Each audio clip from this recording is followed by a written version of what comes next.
എല്ലാവർക്കും നമസ്കാരം.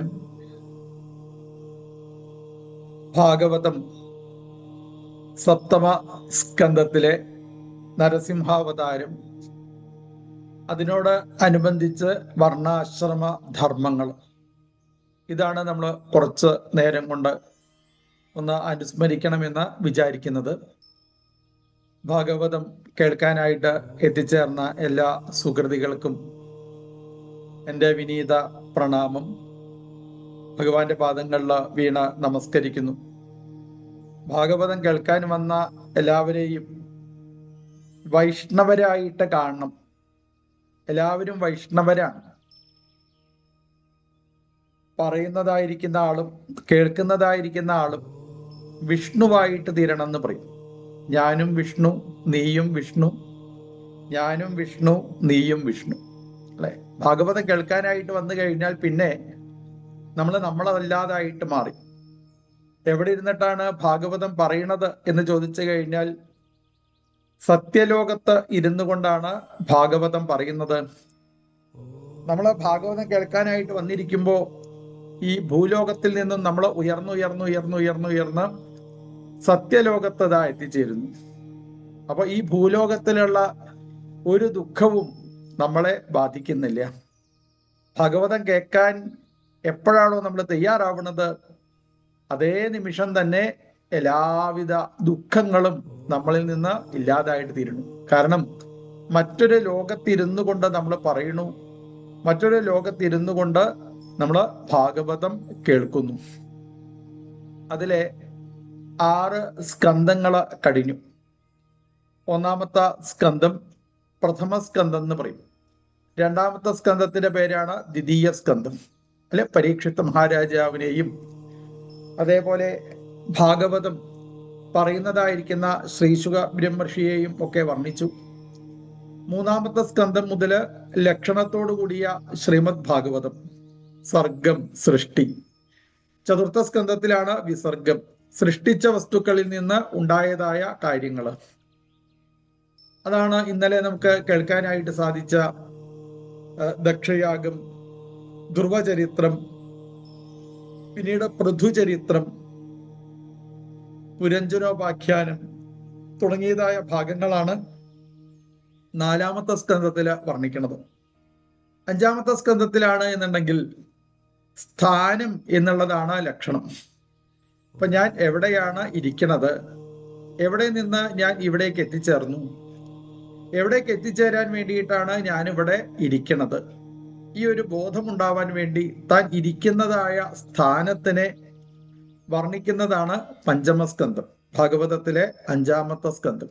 അപ്പൊ ഭാഗവതമൊക്കെ പാരായണം ചെയ്ത് വരുമ്പോ ആദ്യത്തെ 4 സ്കന്ധങ്ങളിൽ ശ്ലോകങ്ങളായിട്ടാണ് വർണ്ണിക്കുക. 5ാമത്തെ സ്കന്ധാവുമ്പോഴേക്കും അത് ഗദ്യരൂപത്തിലാണ് പറയും. ഗദ്യം കവീനാം നികഷ, അത് ഉരക്കല്ലാണ് എന്ന് പറയും. അപ്പൊ ഗദ്യമൊക്കെ പാരായണം ചെയ്യാൻ ആദ്യമൊക്കെ ചിലപ്പോ കുറച്ച് പ്രയാസം ഉണ്ടാവും. എന്നാൽ കുറച്ചങ്ങോട്ട് കഴിയുമ്പോൾ ഈ പഞ്ചമസ്കന്ധം പാരായണം ചെയ്യാൻ യാതൊരു പ്രയാസവും ഉണ്ടാവില്ല. ഈശ്വര കാര്യങ്ങളൊക്കെ ആദ്യമാണ് പ്രയാസം. ഭഗവത് കാര്യങ്ങളിലേക്ക് നമ്മൾ ഇറങ്ങി ചെല്ലുമ്പോ ആദ്യം വിചാരിക്കും നമ്മൾ നേരത്തെ എഴുന്നേൽക്കണ്ടേ, കുളിക്കണ്ടേ, ഭഗവാനെ കുറെ നേരം ചമ്രം പടിഞ്ഞ് ഇരിക്കണ്ടേ, എങ്ങനെയാ ഇതൊക്കെ അതാ വായിച്ച് തീരുക, വേറെ ഓരോ കാര്യങ്ങളൊക്കെ എനിക്കിതാ കഴിയാനില്ലേ. ഇപ്പോ ഗ്രന്ഥമൊക്കെ നമ്മൾ അറിയാതെയായിരിക്കും ചിലപ്പോ നമ്മളെ മുന്നിലേക്ക് ഓരോ ഗ്രന്ഥങ്ങളൊക്കെ അതാ വന്നു ചേരുക. നമുക്ക് യോഗ്യത ഉണ്ടോ? എന്നാൽ ആ ഭാഗവത ഗ്രന്ഥം, അതല്ലെങ്കിൽ ഈശ്വരനെ ഉപാസിക്കുന്ന ഏതെങ്കിലുമൊക്കെ ഗ്രന്ഥം നമ്മൾ ഒട്ടും അറിയാതെ ആയിരിക്കും നമ്മളെ മുന്നിലേക്ക് അതാ എത്തിച്ചേരുക. പറയും അറിയാതെ നമ്മളിലേക്ക് വരും. നമ്മൾ ഈ ഭഗവത് കാര്യങ്ങൾ ചിന്തിക്കാതിരിക്കുന്ന ഒരു ഭാവത്തിലാണ് വളർന്നു വരുന്നത് എന്നുണ്ടെങ്കിലും നമുക്ക് യോഗ്യത ഉണ്ടോ നമ്മളെ അടുത്തേക്ക് അങ്ങനെ ഒരു ഗ്രന്ഥം അറിയാതെ നമ്മളെ തേടി നമ്മൾ ചെയ്തതായിരിക്കുന്ന പുണ്യം കൊണ്ട് നമ്മളെ അടുത്തേക്ക് ആ ഗ്രന്ഥം എത്തിച്ചേരും. അതാണ് നമ്മൾ അറിയാതെയാണ് ഭഗവത് കാര്യങ്ങളിലേക്ക് നമ്മളിതാ എത്തിച്ചേരുക. ശ്രീശുക ബ്രഹ്മർഷി തന്നെ ഈ ഭാഗവത ഗ്രന്ഥമൊന്നും പഠിക്കണം എന്ന് വിചാരിച്ചിട്ടല്ല. അദ്ദേഹം രൂപമില്ലാത്തതായിരിക്കുന്ന ഭഗവാനെ ഉപാസിക്കാനായിട്ടാണ് ഹിമാലയ പർവ്വതത്തിന്റെ മുകളിൽ ബദരികാശ്രമത്തില് തപസ് ചെയ്യുന്നത്. അപ്പോഴാണ് ഈ വേദവ്യാസ മഹർഷിയുടെ പുത്രന്മാര് ഭാഗവതമൊക്കെ നന്നായിട്ട് പഠിച്ച്, ശിഷ്യന്മാര് ഭാഗവതമൊക്കെ നന്നായിട്ട് പഠിച്ച്, രൂപമില്ലാത്ത ഭാവമില്ലാത്ത സാക്ഷാൽ ഭഗവാനെ ധ്യാനിക്കുന്ന ശ്രീ ശുകബ്രഹ്മർഷിയുടെ അടുത്തിരുന്ന് ഭാഗവതത്തിലെ ചില ശ്ലോകങ്ങൾ, അതിമധുരമായിരിക്കുന്ന ശ്ലോകങ്ങൾ അതങ്ങനെ ചൊല്ലിക്കേട്ടപ്പോ ഭഗവാന്റെ ഓരോ രൂപവർണ്ണന കേട്ടതോട് കൂടിയിട്ട് അഹോപഗീയം സ്തനകാളകൂടം ജിഖാംസയാപായതപ്യസാദ്ധി ലേഭേ ഗതിം ധാതൃജിതാം തതോന്യം കം വാ ദയാലും ശരണം വ്രജേമ. ഇങ്ങനെയുള്ള ഭഗവാന്റെ ഓരോ രൂപത്തിനെയും വർണ്ണിക്കുന്ന ഓരോ ശ്ലോകം കേട്ടതോട് കൂടിയിട്ട് ഇപ്പോ രൂപമില്ലാത്ത ഭഗവാനെ ധ്യാനിക്കുന്ന ആ ശ്രീ ശുകബ്രഹ്മർഷി അദ്ദേഹം കണ്ണു തുറന്ന് ഇത് ഏത് ഗ്രന്ഥത്തിലാണ് ഉള്ളത് എന്ന് ചോദിച്ച് ആ ഗ്രന്ഥം എഴുതിയ തന്റെ അച്ഛന്റെ അടുത്ത് എത്തിച്ചേർന്ന് വീണതാ നമസ്കരിച്ചു.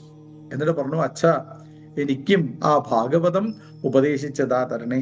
അപ്പൊ നമ്മൾ അറിയാതെ ആയിരിക്കും ഈ ഗ്രന്ഥത്തിന്റെ മുന്നിലേക്കൊക്കെ, അല്ലെങ്കിൽ ആ ഗ്രന്ഥം നമ്മളെ അടുത്തേക്ക് എത്തിച്ചേരുക.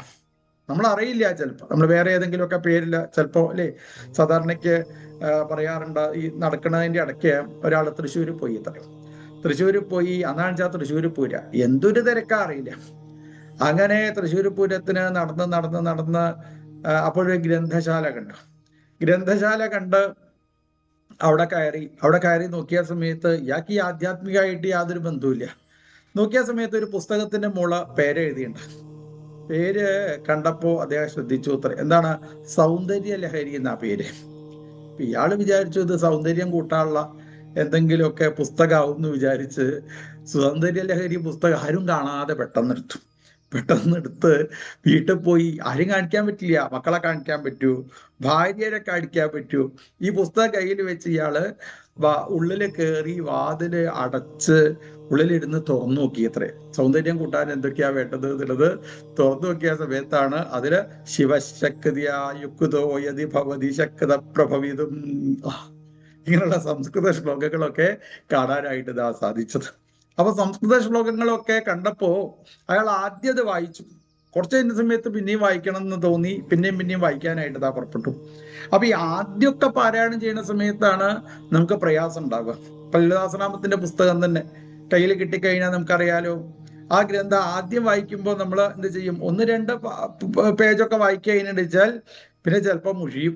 ഇത് കഴിയണില്ലല്ലോ ഭഗവാൻ, ഈ സംസ്കൃതം എങ്ങനെയാ വായിക്കുക, ഇതൊട്ട് മനസ്സിലാവിടില്ല എന്ന് വിചാരിച്ചത് അവിടെ എന്ത് ചെയ്യും, പിന്നെയും പേജ് ഇങ്ങനെ മറക്കും. ഇത് എപ്പോഴാ കഴിയാ നോക്കും അല്ലേ.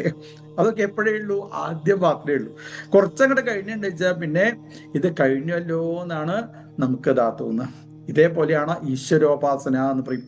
ഭഗവത് ഉപാസനകള് എങ്ങനെയുള്ളതാണ്, കടലിന്റെ തീരത്ത് പോയിരിക്കുന്നത് പോലെയാ പറയും. കടലിന്റെ തീരം അല്ലെ, എങ്ങനെയാണ്, കടലിന്റെ തീരത്താണ് കുറെ തിരമാലകൾ ഉള്ളത് പറയും.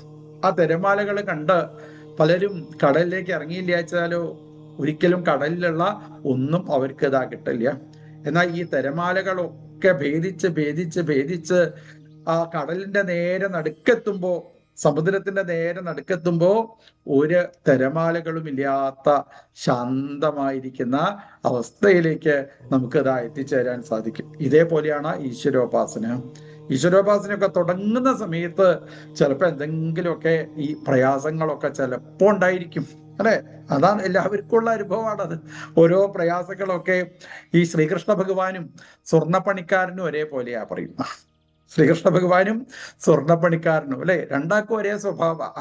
എന്താ സ്വർണ്ണപ്പണിക്കാരന്റെ പ്രത്യേകത? സ്വർണ്ണപ്പണിക്കാരന്റെ കയ്യിൽ സ്വർണം കിട്ടിക്കഴിഞ്ഞാൽ അയാൾ ആ സ്വർണത്തിനെ നന്നായിട്ട് ചൂടാക്കും. അത് കഴിഞ്ഞിട്ട് അടിച്ച് പരത്തും, എന്നിട്ട് വെള്ളത്തിലിടും, പിന്നെയും ചൂടാക്കും, പിന്നെയും അടിച്ച് പരത്തും, പിന്നെയും ചൂടാക്കും, പിന്നെയും അടിച്ച് പരത്തൂലേ. എന്നിട്ട് എപ്പോഴാണോ ഈ സ്വർണത്തിലുള്ള സകല മാലിന്യവും പോയി എന്ന് ഉറപ്പാവുന്നത്, അപ്പോഴാണ് ആ സ്വർണ്ണപ്പണിക്കാരൻ സ്വർണം കൊണ്ട് ആഭരണം ഉണ്ടാക്കി തന്റെ ശരീരത്തിൽ അതാണിയ. ഇതാണ് കൃഷ്ണന്റെ സ്വഭാവം എന്ന് പറയും അല്ലെ. നമ്മൾ ഭഗവാൻ ഉപാസിക്കാനായിട്ട് അവിടെ ഇറങ്ങിത്തിരിക്കുമ്പോ നമ്മളിലുള്ള സകലവിധ കറകളെയും ഭഗവാൻ ആദ്യം തന്നെ ഇല്ലാതാക്കുന്നു പറയും. ഹൃദ്യന്തസ്തോഹി അഭദ്രാണി വിധുനോതി സുറൽ സദാം. ഭാഗവതം കേൾക്കാനായിട്ട് മുന്നിൽ വന്നിരിക്കുന്ന ഓരോരോ ആളുകളുടെയും കാതിന്റെ ഉള്ളിലൂടെ ശ്രീകൃഷ്ണ ഭഗവാൻ അവിടെ ഹൃദയത്തിന്റെ മുകളിലൊന്ന് വന്ന് നോക്കൂ അത്രേ. ഇവിടെ ഇരിക്കാൻ വേണ്ടിയിട്ടാ ഭഗവാൻ വന്നത്. പക്ഷെ നമ്മളെ സ്വഭാവം നമ്മളെ സ്വരൂപമൊക്കെ കണ്ടിട്ടാ വന്നത് പറഞ്ഞിട്ട് കാര്യമില്ല. ഹൃദയത്തിലേക്ക് നോക്കിയപ്പോ മനസ്സിലായത് ഈ പുറമെ കണ്ട രൂപമൊന്നും അല്ലല്ലോ ഭഗവാനെ. പുറമെ കുറെ പൗഡറൊക്കെ ഇട്ട് പൊട്ടൊക്കെ തൊട്ട് എന്തൊരു നല്ല രീതിയിലായിരിക്കണത്. പക്ഷെ ഈ പുറമെ കണ്ട രൂപമൊന്നും അല്ല. ഉള്ളിലേക്ക് നോക്കിയപ്പോ അവിടെയാണെന്നുണ്ട് വെച്ചാൽ ഈ കട്ടി കൂടിയതായിരിക്കുന്ന ചളിയാണ് ഓരോ ആൾക്കാരുടെയും ഹൃദയത്തിൽ. ഇവിടെ എങ്ങനെയാ ഇരിക്കുക ഭഗവാനെ? നമ്മളണിച്ചായിരിക്കും, ആലോചിച്ച് നോക്കൂ. നമ്മളെ കേമായിട്ട് ഇങ്ങനെ കൂട്ടിക്കൊണ്ടുവന്ന് ഇരിക്കൂ കേട്ടോ എന്ന് പറഞ്ഞ് ഒരു സ്ഥലം കാണിച്ചു കൊടുത്താൽ നമ്മൾ ഇരിക്കുവോ? നമ്മളിരിക്കില്ല. അപ്പൊ നമ്മൾ എന്താ ചെയ്യുക? നമ്മൾ ആരാ കുട്ടി കൊണ്ടുവന്ന് വെച്ചാൽ അവരെ മുഖത്തേക്കൊന്ന് നോക്കും. അവരൊന്നും ചെയ്യണില്ല എന്ന് മനസ്സിലായാൽ നമ്മൾ തന്നെ അടിച്ചു വാരിയുടെ സാധനം എടുത്ത് കൊണ്ടുവന്ന് നന്നായിട്ട് അടിച്ചു വാരി തുടച്ച് വൃത്തിയാക്കി നല്ലൊരു പായൊക്കെ കൊണ്ടുവന്ന് അവിടെ ഇട്ട് നമ്മൾ അവിടെ ഇതായിരിക്കും. ഇതേപോലെ തന്നെയാ ഭഗവാനും. ഭഗവാൻ ഉപാസിക്കാനായിട്ട് എത്തിച്ചേർന്ന, ഭാഗവതം കേൾക്കാനായിട്ട് എത്തിച്ചേർന്ന ആൾക്കാരുടെ ആ കാതിലൂടെ മെല്ലെ ഹൃദയത്തിലേക്ക് അങ്ങോട്ട് വന്ന് നോക്കുമ്പോ എൻ്റെ ഭഗവാനെ അനവധി കാലമായിട്ട് ചെയ്ത് കൂട്ടിയതായിരിക്കുന്ന ഓരോ പാപകർമ്മങ്ങള് ഇതെങ്ങനെയാ ഭഗവാനെ ഇവിടെ ഇരിക്കുക? നല്ല കല്ല് എവിടെയെങ്കിലും കിട്ടുമോ നോക്കും. എന്നിട്ട് പുറത്തേക്ക് പോയി നല്ല കല്ലെടുത്തോണ്ട് ഇവരുടെ ഹൃദയത്തിലേക്ക് അങ്ങോട്ട് ഇടും. ആ ഹൃദയത്തിലേക്ക് കല്ലിടുന്ന സമയത്ത് കുറേശ്ശൊക്കെ വേദനയാവുമെന്ന് പറയും അല്ലേ? ആ വേദനകളാണ് ഇങ്ങനെ കണ്ണിൽ നിന്ന് കണ്ണുനീരായിട്ട് ഇങ്ങനെ വരും അത്രേ. കുറേ കണ്ണുനീര് ഇങ്ങനെ വരുമ്പോ ചില ആൾക്കാർ ശ്രീകൃഷ്ണ ഭഗവാന്റെ മുന്നിൽ പോയിട്ട് പറയും, ഭഗവാനെ കൃഷ്ണ, നീ നല്ല ആളാ വിചാരിച്ചിട്ടാണ് ഞാൻ നിന്നെ ഉപാസിക്കാൻ വേണ്ടിയിട്ട് തിരഞ്ഞെടുത്തത്. എന്റെ ശരിക്കുള്ള സ്വഭാവം എനിക്ക് മനസ്സിലായി. ഇതുകൊണ്ടേ നാളെ മുഴുക്ക് ഞാനില്ല ഘട്ടില്ല എന്ന് പറഞ്ഞ് പലരും അവിടുന്ന് തിരിച്ചു പോവും. അപ്പൊ ശ്രീകോവിലിരുന്ന് ശ്രീകൃഷ്ണ ഭഗവാൻ കൈയടിച്ച് ചിരിക്കും. വളരെ നന്നായി, ഇനി എനിക്ക് നിന്റെ കാര്യം നോക്കണ്ടല്ലോ, നീ അങ്ങോട്ടാച്ച പോയിക്കോന്ന് ഭഗവാനോ ഇതാ പറയും. എന്നാ വേറെ ചില ആൾക്കാരോ എത്രത്തോളം ദുഃഖം വന്നു കഴിഞ്ഞാലും കൃഷ്ണ നീ എന്നെ പരീക്ഷിക്കാൻ വേണ്ടിയിട്ടാലേ, നിന്റെ അടുത്തുനിന്ന് ഞാൻ മാറിപ്പോവാൻ വേണ്ടിയിട്ടാണല്ലേ നീ എനിക്ക് ഇങ്ങനെ ഓരോ പരീക്ഷകൾ തരണത് എന്ന് പറഞ്ഞ് എന്തൊരു ദുഃഖം വന്നു കഴിഞ്ഞാലും നിന്നെ ഞാൻ വിടില്ല കൃഷ്ണ, നിന്നെ ഞാൻ വിടില്ല എന്നുള്ള ഭാവത്തിൽ ഭഗവാന്റെ ആ പാദങ്ങളെ മുറുക്കി പിടിച്ചുകൊണ്ട് പിന്നെയും ആരാണോ ഈ കൃഷ്ണനെ ഉപാസിക്കാനായിട്ട് പുറപ്പെടുന്നത് അവരുടെ ഹൃദയ അന്തസ്തോഹി അഭദ്രാണി വിധുനോതി, അവരുടെ ഹൃദയത്തിലുള്ള എല്ലാവിധ അഭദ്രങ്ങളെയും എല്ലാവിധ ചിത്തവികാര വിചാരങ്ങളെയും അങ്ങോട്ട് ഇല്ലാതാക്കി കാമം, ക്രോധം, ലോഭം, മോഹം, മതം, മത്സര്യം ഈ ജന്മത്തിലോ കഴിഞ്ഞ ജന്മത്തിലോ ചെയ്തു കൂട്ടിയതായിരിക്കുന്ന ഏത് പാപകർമ്മങ്ങളെ കൊണ്ടുള്ള കറകൾ ഹൃദയത്തിലുണ്ടോ അഭദ്രാണി വിധുനോതി, ശ്രീകൃഷ്ണ ഭഗവാൻ ആ കറകളെ മുഴുവനും ഇങ്ങനെ നന്നായിട്ട് ഹൃദയത്തിൽ നിന്ന് തുടച്ചതാ മാറ്റും അത്രേ. തുടച്ചിങ്ങനെ മാറ്റും. കല്ലിന്റെ മോള് ഭഗവാൻ വന്നിരുന്ന് നോക്കി. ചില കറകളൊക്കെ കൈകൊണ്ട് തുടച്ചു കഴിഞ്ഞാൽ മാറും. ചില കറകളൊക്കെ കുറേ കാലമായിട്ട് ഉണ്ടാക്കി വെച്ച കറകളൊക്കെ ഉണ്ടാവും ചിലപ്പോ ഹൃദയത്തില്. അപ്പൊ അതൊന്നും ചിലപ്പോ ഈ എന്തോ കൈകൊണ്ട് തുടച്ചാലൊന്നും പോവില്ല. അപ്പൊ എന്താ ചെയ്യാ? ഈ പെയിന്റിങ്ങുകാരൊക്കെ കണ്ടില്ലേ, വലിയ കറകളോ വലിയ ചീത്ത സാരങ്ങളൊക്കെ കണ്ടിച്ച് അവരുടെ കയ്യിൽ ഒരു മൂർച്ചുള്ള കത്തിയുണ്ട്. ആ മൂർച്ചുള്ള കത്തി കൊണ്ട് ഉറപ്പിച്ച് അവരെന്താ മാറ്റൂലേ? ഇതേപോലെ നമ്മളെ ഹൃദയത്തിലുള്ള വലിയ പാപങ്ങളൊക്കെ ഭഗവാൻ ഒന്നിച്ചങ്ങോട്ട് മാറ്റിക്കഴിഞ്ഞാൽ പിന്നെ ഭഗവാൻ അവിടെ ഇരിക്കലുണ്ട് അത്രയും. അവിടെ ഇരിക്കുന്ന സമയത്ത് ഭഗവാൻ എങ്ങനെയായിരിക്കുക? സുഹൃൽ സദാ, ഒരു സുഹൃത്തായിക്കൊണ്ട് സാക്ഷാൽ ഭഗവാൻ ശ്രീകൃഷ്ണ ഭഗവാൻ ആ ഉപാസകന്മാരുടെ ഹൃദയത്തിൽ വന്നിരിക്കും. സുഹൃത്ത് എന്ന് പറഞ്ഞാൽ എന്താ അർത്ഥം അല്ലേ? ആര്യ സുഹൃത്ത് എന്ന് പറയാ? ഇങ്ങോട്ട് എങ്ങനെയെന്ന് നോക്കാതെ അങ്ങോട്ട് മാത്രം സ്നേഹിക്കുന്ന ആൾക്കാരെയാണ് സുഹൃത്ത് എന്ന് പറയാം. ഇങ്ങോട്ട് എന്ത് കാണിച്ചാലും തർക്കമില്ല അല്ലെ? അങ്ങോട്ട് സ്നേഹിക്കുക മാത്രം അവരാണ്. അങ്ങോട്ട് സ്നേഹിക്കുക മാത്രം ചെയ്യുക, ഇങ്ങോട്ട് എങ്ങനെ നോക്കണില്ല, അങ്ങോട്ട് സ്നേഹിക്കുക. ഇങ്ങനെ ഒരു സുഹൃത്തായിക്കൊണ്ട് ആ ശ്രീകൃഷ്ണ ഭഗവാൻ ആ ഉപാസകന്മാരുടെ ഹൃദയത്തിൽ അങ്ങനെ ഇരിക്കുമ്പോ നമ്മൾ ചിലപ്പോ അറിയാതെ എന്തെങ്കിലും തെറ്റുകുറ്റങ്ങളൊക്കെ ചെയ്തു പോയിന്ന് വരാം. ആ തെറ്റുകുറ്റങ്ങളെ ആര് കാണില്ല? ഈ സുഹൃത്തായിരിക്കുന്ന ശ്രീകൃഷ്ണ ഭഗവാൻ കാണില്ല. ഭഗവാൻ ഹൃദയത്തിൽ ഇരിക്കുക മാത്രമേ വിട്ടു. ഭഗവാൻ ഹൃദയത്തിലങ്ങോട്ട് ഇരിക്കാൻ എന്തൊരു പ്രയാസ, പറയാൻ എളുപ്പ, പക്ഷെ അത്ര പെട്ടെന്നൊന്നും ഭഗവാൻ ഹൃദയത്തിൽ വന്നിരിക്കില്ല. എന്നാൽ വന്നിരിക്കാനുള്ള ഒരു മാർഗമുണ്ട്. എന്താണ്? സദ്യോ ഹൃദ്യവരുദ്ധ്യതേത്ര കൃതിഭീം ശുശ്രൂഷുഭി തത്ക്ഷണാൽ ഭഗവാന്റെ കഥ കേൾക്കണം എന്നുള്ള എന്തെന്നില്ലാത്ത ഒരു മനോഭാവത്തോട് കൂടിയിട്ട് ആരാണോ മുന്നിലിരിക്കണത് അവരുടെ ആ കാതിന്റെ ഉള്ളിൽ കൂടെ യകർണനാടിം, അവരുടെ കാതിന്റെ ഉള്ളിൽ കൂടെ സാക്ഷാൽ ഭഗവാൻ അവരുടെ ഹൃദയത്തിലേക്ക് ഇതാ എത്തിച്ചേരുന്നു. ഹൃദയത്തിലുള്ളതായിരിക്കുന്ന സകലവിധ മാലിന്യങ്ങളെയും ഇല്ലാതാക്കി സുഹൃൽ സദാ ഒരു സുഹൃത്തായിക്കൊണ്ട് ആ ഉപാസകന്റെ ശ്രീകൃഷ്ണ ഭഗവാൻ ആ ഉപാസകന്റെ ഹൃദയത്തിൽ അങ്ങനെ വന്നിരിക്കുന്നു. ഭഗവാനൊക്കെ സുഹൃത്തായി കഴിഞ്ഞാലുള്ള സ്ഥിതി ആലോചിച്ച് നോക്കൂലേ. കൃഷ്ണനൊക്കെ സുഹൃത്തായി കിട്ടിക്കഴിഞ്ഞാൽ പിന്നെ വേറെ എന്താ വേണ്ടത് ജീവിതത്തില്? വേറെ ഒന്നും നമുക്കത് ആവശ്യമില്ല. നമുക്ക് യാതൊരു പ്രയാസവും ഇല്ലാതെ ഭഗവാൻ ഈ ഉപാസകൻ എങ്ങനെ കൊണ്ടുപോകുത്രേ. അതാണ് ഉദ്ധവനോട് ഭഗവാൻ ഒരു സ്ഥലത്ത് പറയുന്നുണ്ട്, ഏകാശസ്കന്ധത്തിൽ പറയുന്നുണ്ട്, ഉദ്ധവ, ഞാൻ എൻ്റെ ഭക്തനെ നന്നായിട്ട് പരീക്ഷിച്ച് ഞാൻ എൻ്റെ ഭക്തന്റെ സുഹൃത്തായി കഴിഞ്ഞിട്ട് വെച്ചാൽ പിന്നെ സംശയമില്ല, ആ സുഹൃത്തിന്റെ പിന്നാലെ എന്ത് അനുവ്രജാമ്യഹം നിത്യം പൂയേത്യഘ്രിരേണുഭീം, ആ ഭക്തന്റെ പിന്നാലെ ഞാനിതാ നടക്കുന്നു ഉദ്ധവ, പിന്നാലെ നടക്കുന്നു ഉദ്ധവ. ഉദ്ധവൻ ചോദിച്ചു, എന്തിനാ ഭഗവാനെ അങ്ങനെ ഭക്തന്റെ പിന്നാലെ നടക്കണത്? മുന്നിൽ നടന്നൂടെ ചോദിച്ചു, അല്ലെങ്കിൽ വലത് ഭാഗത്ത് നടന്നൂടെ, അല്ലെങ്കിൽ ഇടത് ഭാഗത്ത് നടന്നൂടെ? എന്തിനാ ഈ ഭക്തന്റെ പിന്നാലെ നടക്കുന്നത്? അതെന്താണോ അറിയോ ഉദ്ധവ, ഈ ഭക്തന്റെ പാദം തട്ടിയതായിരിക്കുന്ന പാദരേണുക്കളുണ്ട്. ഞാൻ എന്താ ചെയ്യും അറിയോ? ഈ ഭക്തൻ കാണാതെ ആ ഭക്തന്റെ പാദരേണുക്കൾ അടിഞ്ഞതിന്റെ അടുത്ത് ഞാനിരുന്ന് അനുവ്രജാമ്യം നിത്യം പൂയേത്യഘ്രിരേണുഭീം, ആ ഭക്തന്റെ പാദം എത്തിയതായിരിക്കുന്ന സ്ഥലത്ത് പാദരേണുക്കള് അതൊന്നിച്ച് ഞാനെടുത്ത് എൻ്റെ ശിരസിലേക്ക് ഇങ്ങനെ അതാ. ഭഗവാനെ, അതാണ് ഈ ഭഗവാന്റെ പ്രത്യേകത. അത് പറയും അല്ലേ, അതാണ് തന്റെ ഭക്തനെ എത്രത്തോളം ഭഗവാൻ ഉയർത്തി വെക്കണമെന്നുള്ളത് ലോകത്തൊരാൾക്കും പറയാനായിട്ട് ഇതാ സാധിക്കില്ല. അതാണ് ശ്രീകൃഷ്ണ ഭഗവാന്റെ കാരുണ്യം എന്ന് പറയാ. നമ്മൾ കുറേശ്ശെ ഭഗവാൻ എങ്ങനെ ഉപാസിക്കാനായിട്ട് ഇതാ ഇറങ്ങിത്തിരിക്കുമ്പോ നമ്മൾ അറിയണില്ല. നമ്മൾ ഭഗവാന്റെ തിരുനാമം ജപിക്കുമ്പോ, നമ്മൾ ഭഗവാന്റെ പാദങ്ങളിലേക്ക് പൂക്കളിതാ സമർപ്പിക്കുമ്പോ, നമ്മൾ ഭാഗവതം വായിക്കാനായിട്ട് ഇതാ പുറപ്പെടുന്ന സമയത്ത് നമുക്ക് ഇനി വരാൻ പോകുന്നതായിരിക്കുന്ന വലിയ ഓരോ ദോഷങ്ങളെയും പ്രയാസങ്ങളെയും നമ്മൾ അറിയാതെ ഭഗവാൻ എങ്ങനെ മുന്നിൽ നടന്നത് സ്ഥലമൊക്കെ നേരെയാക്കി തരുമത്രേ. കൂടെ നടന്നോ എന്ന് പറഞ്ഞ് നമുക്ക് യാതൊരു പ്രയാസവും ഭഗവാൻ എന്താ ഉണ്ടാക്കി തരില്ല അല്ലെ. എന്തെങ്കിലുമൊക്കെ വരട്ടെ വെച്ചാൽ നമ്മളറിയും, നമ്മൾ വിചാരിക്കും ഇതൊക്കെ എൻ്റെ കേസ് കൊണ്ട്, ഞാനേ മുന്നേ കൂട്ടി ഓരോന്ന് കണ്ടത് കൊണ്ടാണ്, മുന്നേ കൂട്ടി ഞാനിങ്ങനെ ഓരോന്ന് ചെയ്തത് കൊണ്ടാണ് എനിക്ക് പ്രയാസമൊന്നും വരാത്തത്. ഞാനങ്ങനെ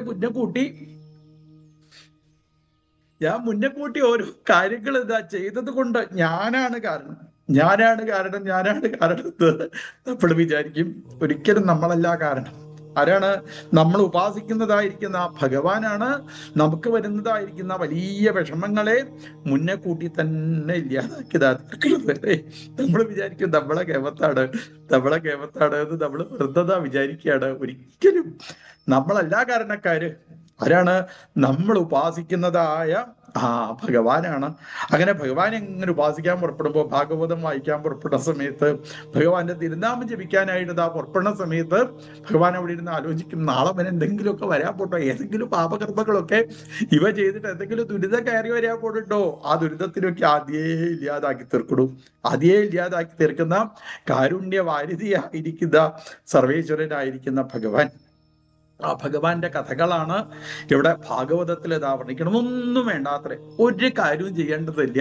എന്ത് ചെയ്താൽ മതി? ഭാഗവതം അങ്ങനെ നിരന്തരമായിട്ട് പാരായണം ചെയ്യുക, ഭഗവാന്റെ തിരുനാമം അങ്ങനെ ജപിക്കാനായിട്ട് പുറപ്പെടുക അല്ലെ.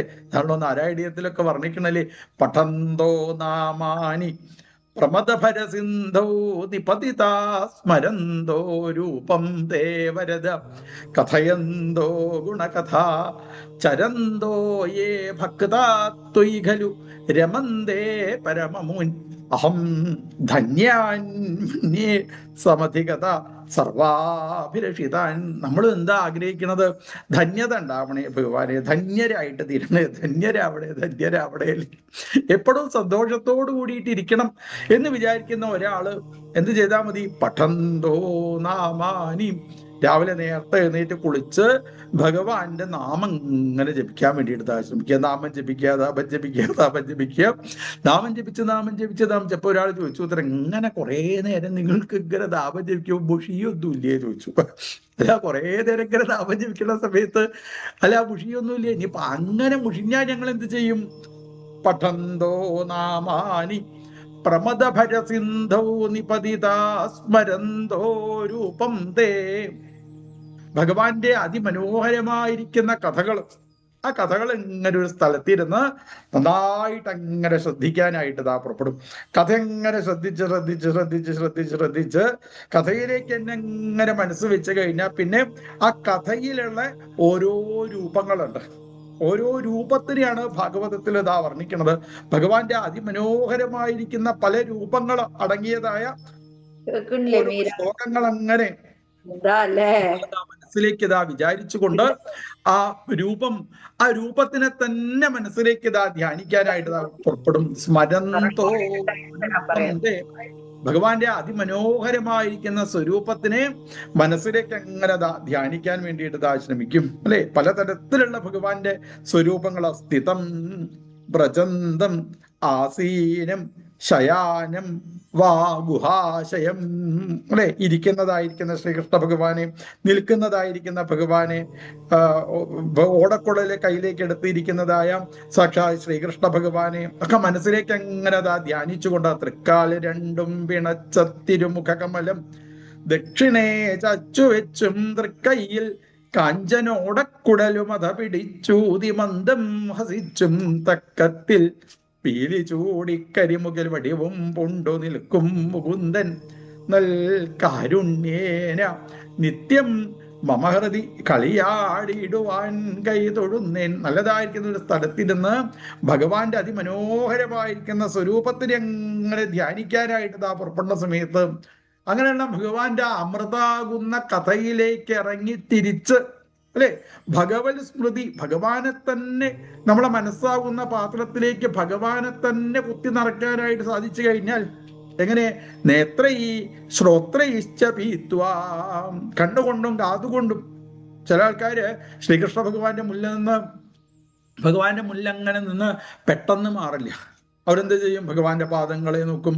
ഭഗവാന്റെ പാദത്തിന്റെ നേരെ മുന്നിലുള്ളതായിരിക്കുന്ന തിരുനഖത്തിലേക്ക് നോക്കി, ആ തിരുനഖത്തിൽ നിന്ന് വരുന്നതായിരിക്കുന്ന ചന്ദ്രകിരണങ്ങളെ നോക്കി, ഭഗവാന്റെ പാദത്തിലുള്ള ആ സ്വർണത്തിന്റെ പാദസരം ഭഗവാൻ പ്രത്യേകമായിട്ട് ശ്രദ്ധിക്കുക. ഈ പാദസരമൊക്കെ എല്ലാവരും കാണട്ടെ എന്നുള്ള രീതിയിലാണ് ശ്രീകൃഷ്ണ ഭഗവാൻ പീതാംബരപ്പെട്ട് കൊടുക്കുക. അല്ലെ, സ്ഥല ആൾക്കാരൊക്കെ കണ്ടല്ലേ, അച്ഛനൊക്കെ ആദ്യമായിട്ട് പാദസരം പെൺകുട്ടികൾക്ക് വാങ്ങിച്ചു തരുന്ന സമയത്ത് ആ പെൺകുട്ടികൾ ആദ്യമൊക്കെ പാദസരം ഇടുന്ന സമയത്ത് വസ്ത്രം ഒന്ന് കുറച്ച് പൊന്തിച്ചിട്ടേ കൊടുക്കുള്ളൂ. എല്ലാവരും കാണണം എന്നുള്ള രീതിയിൽ.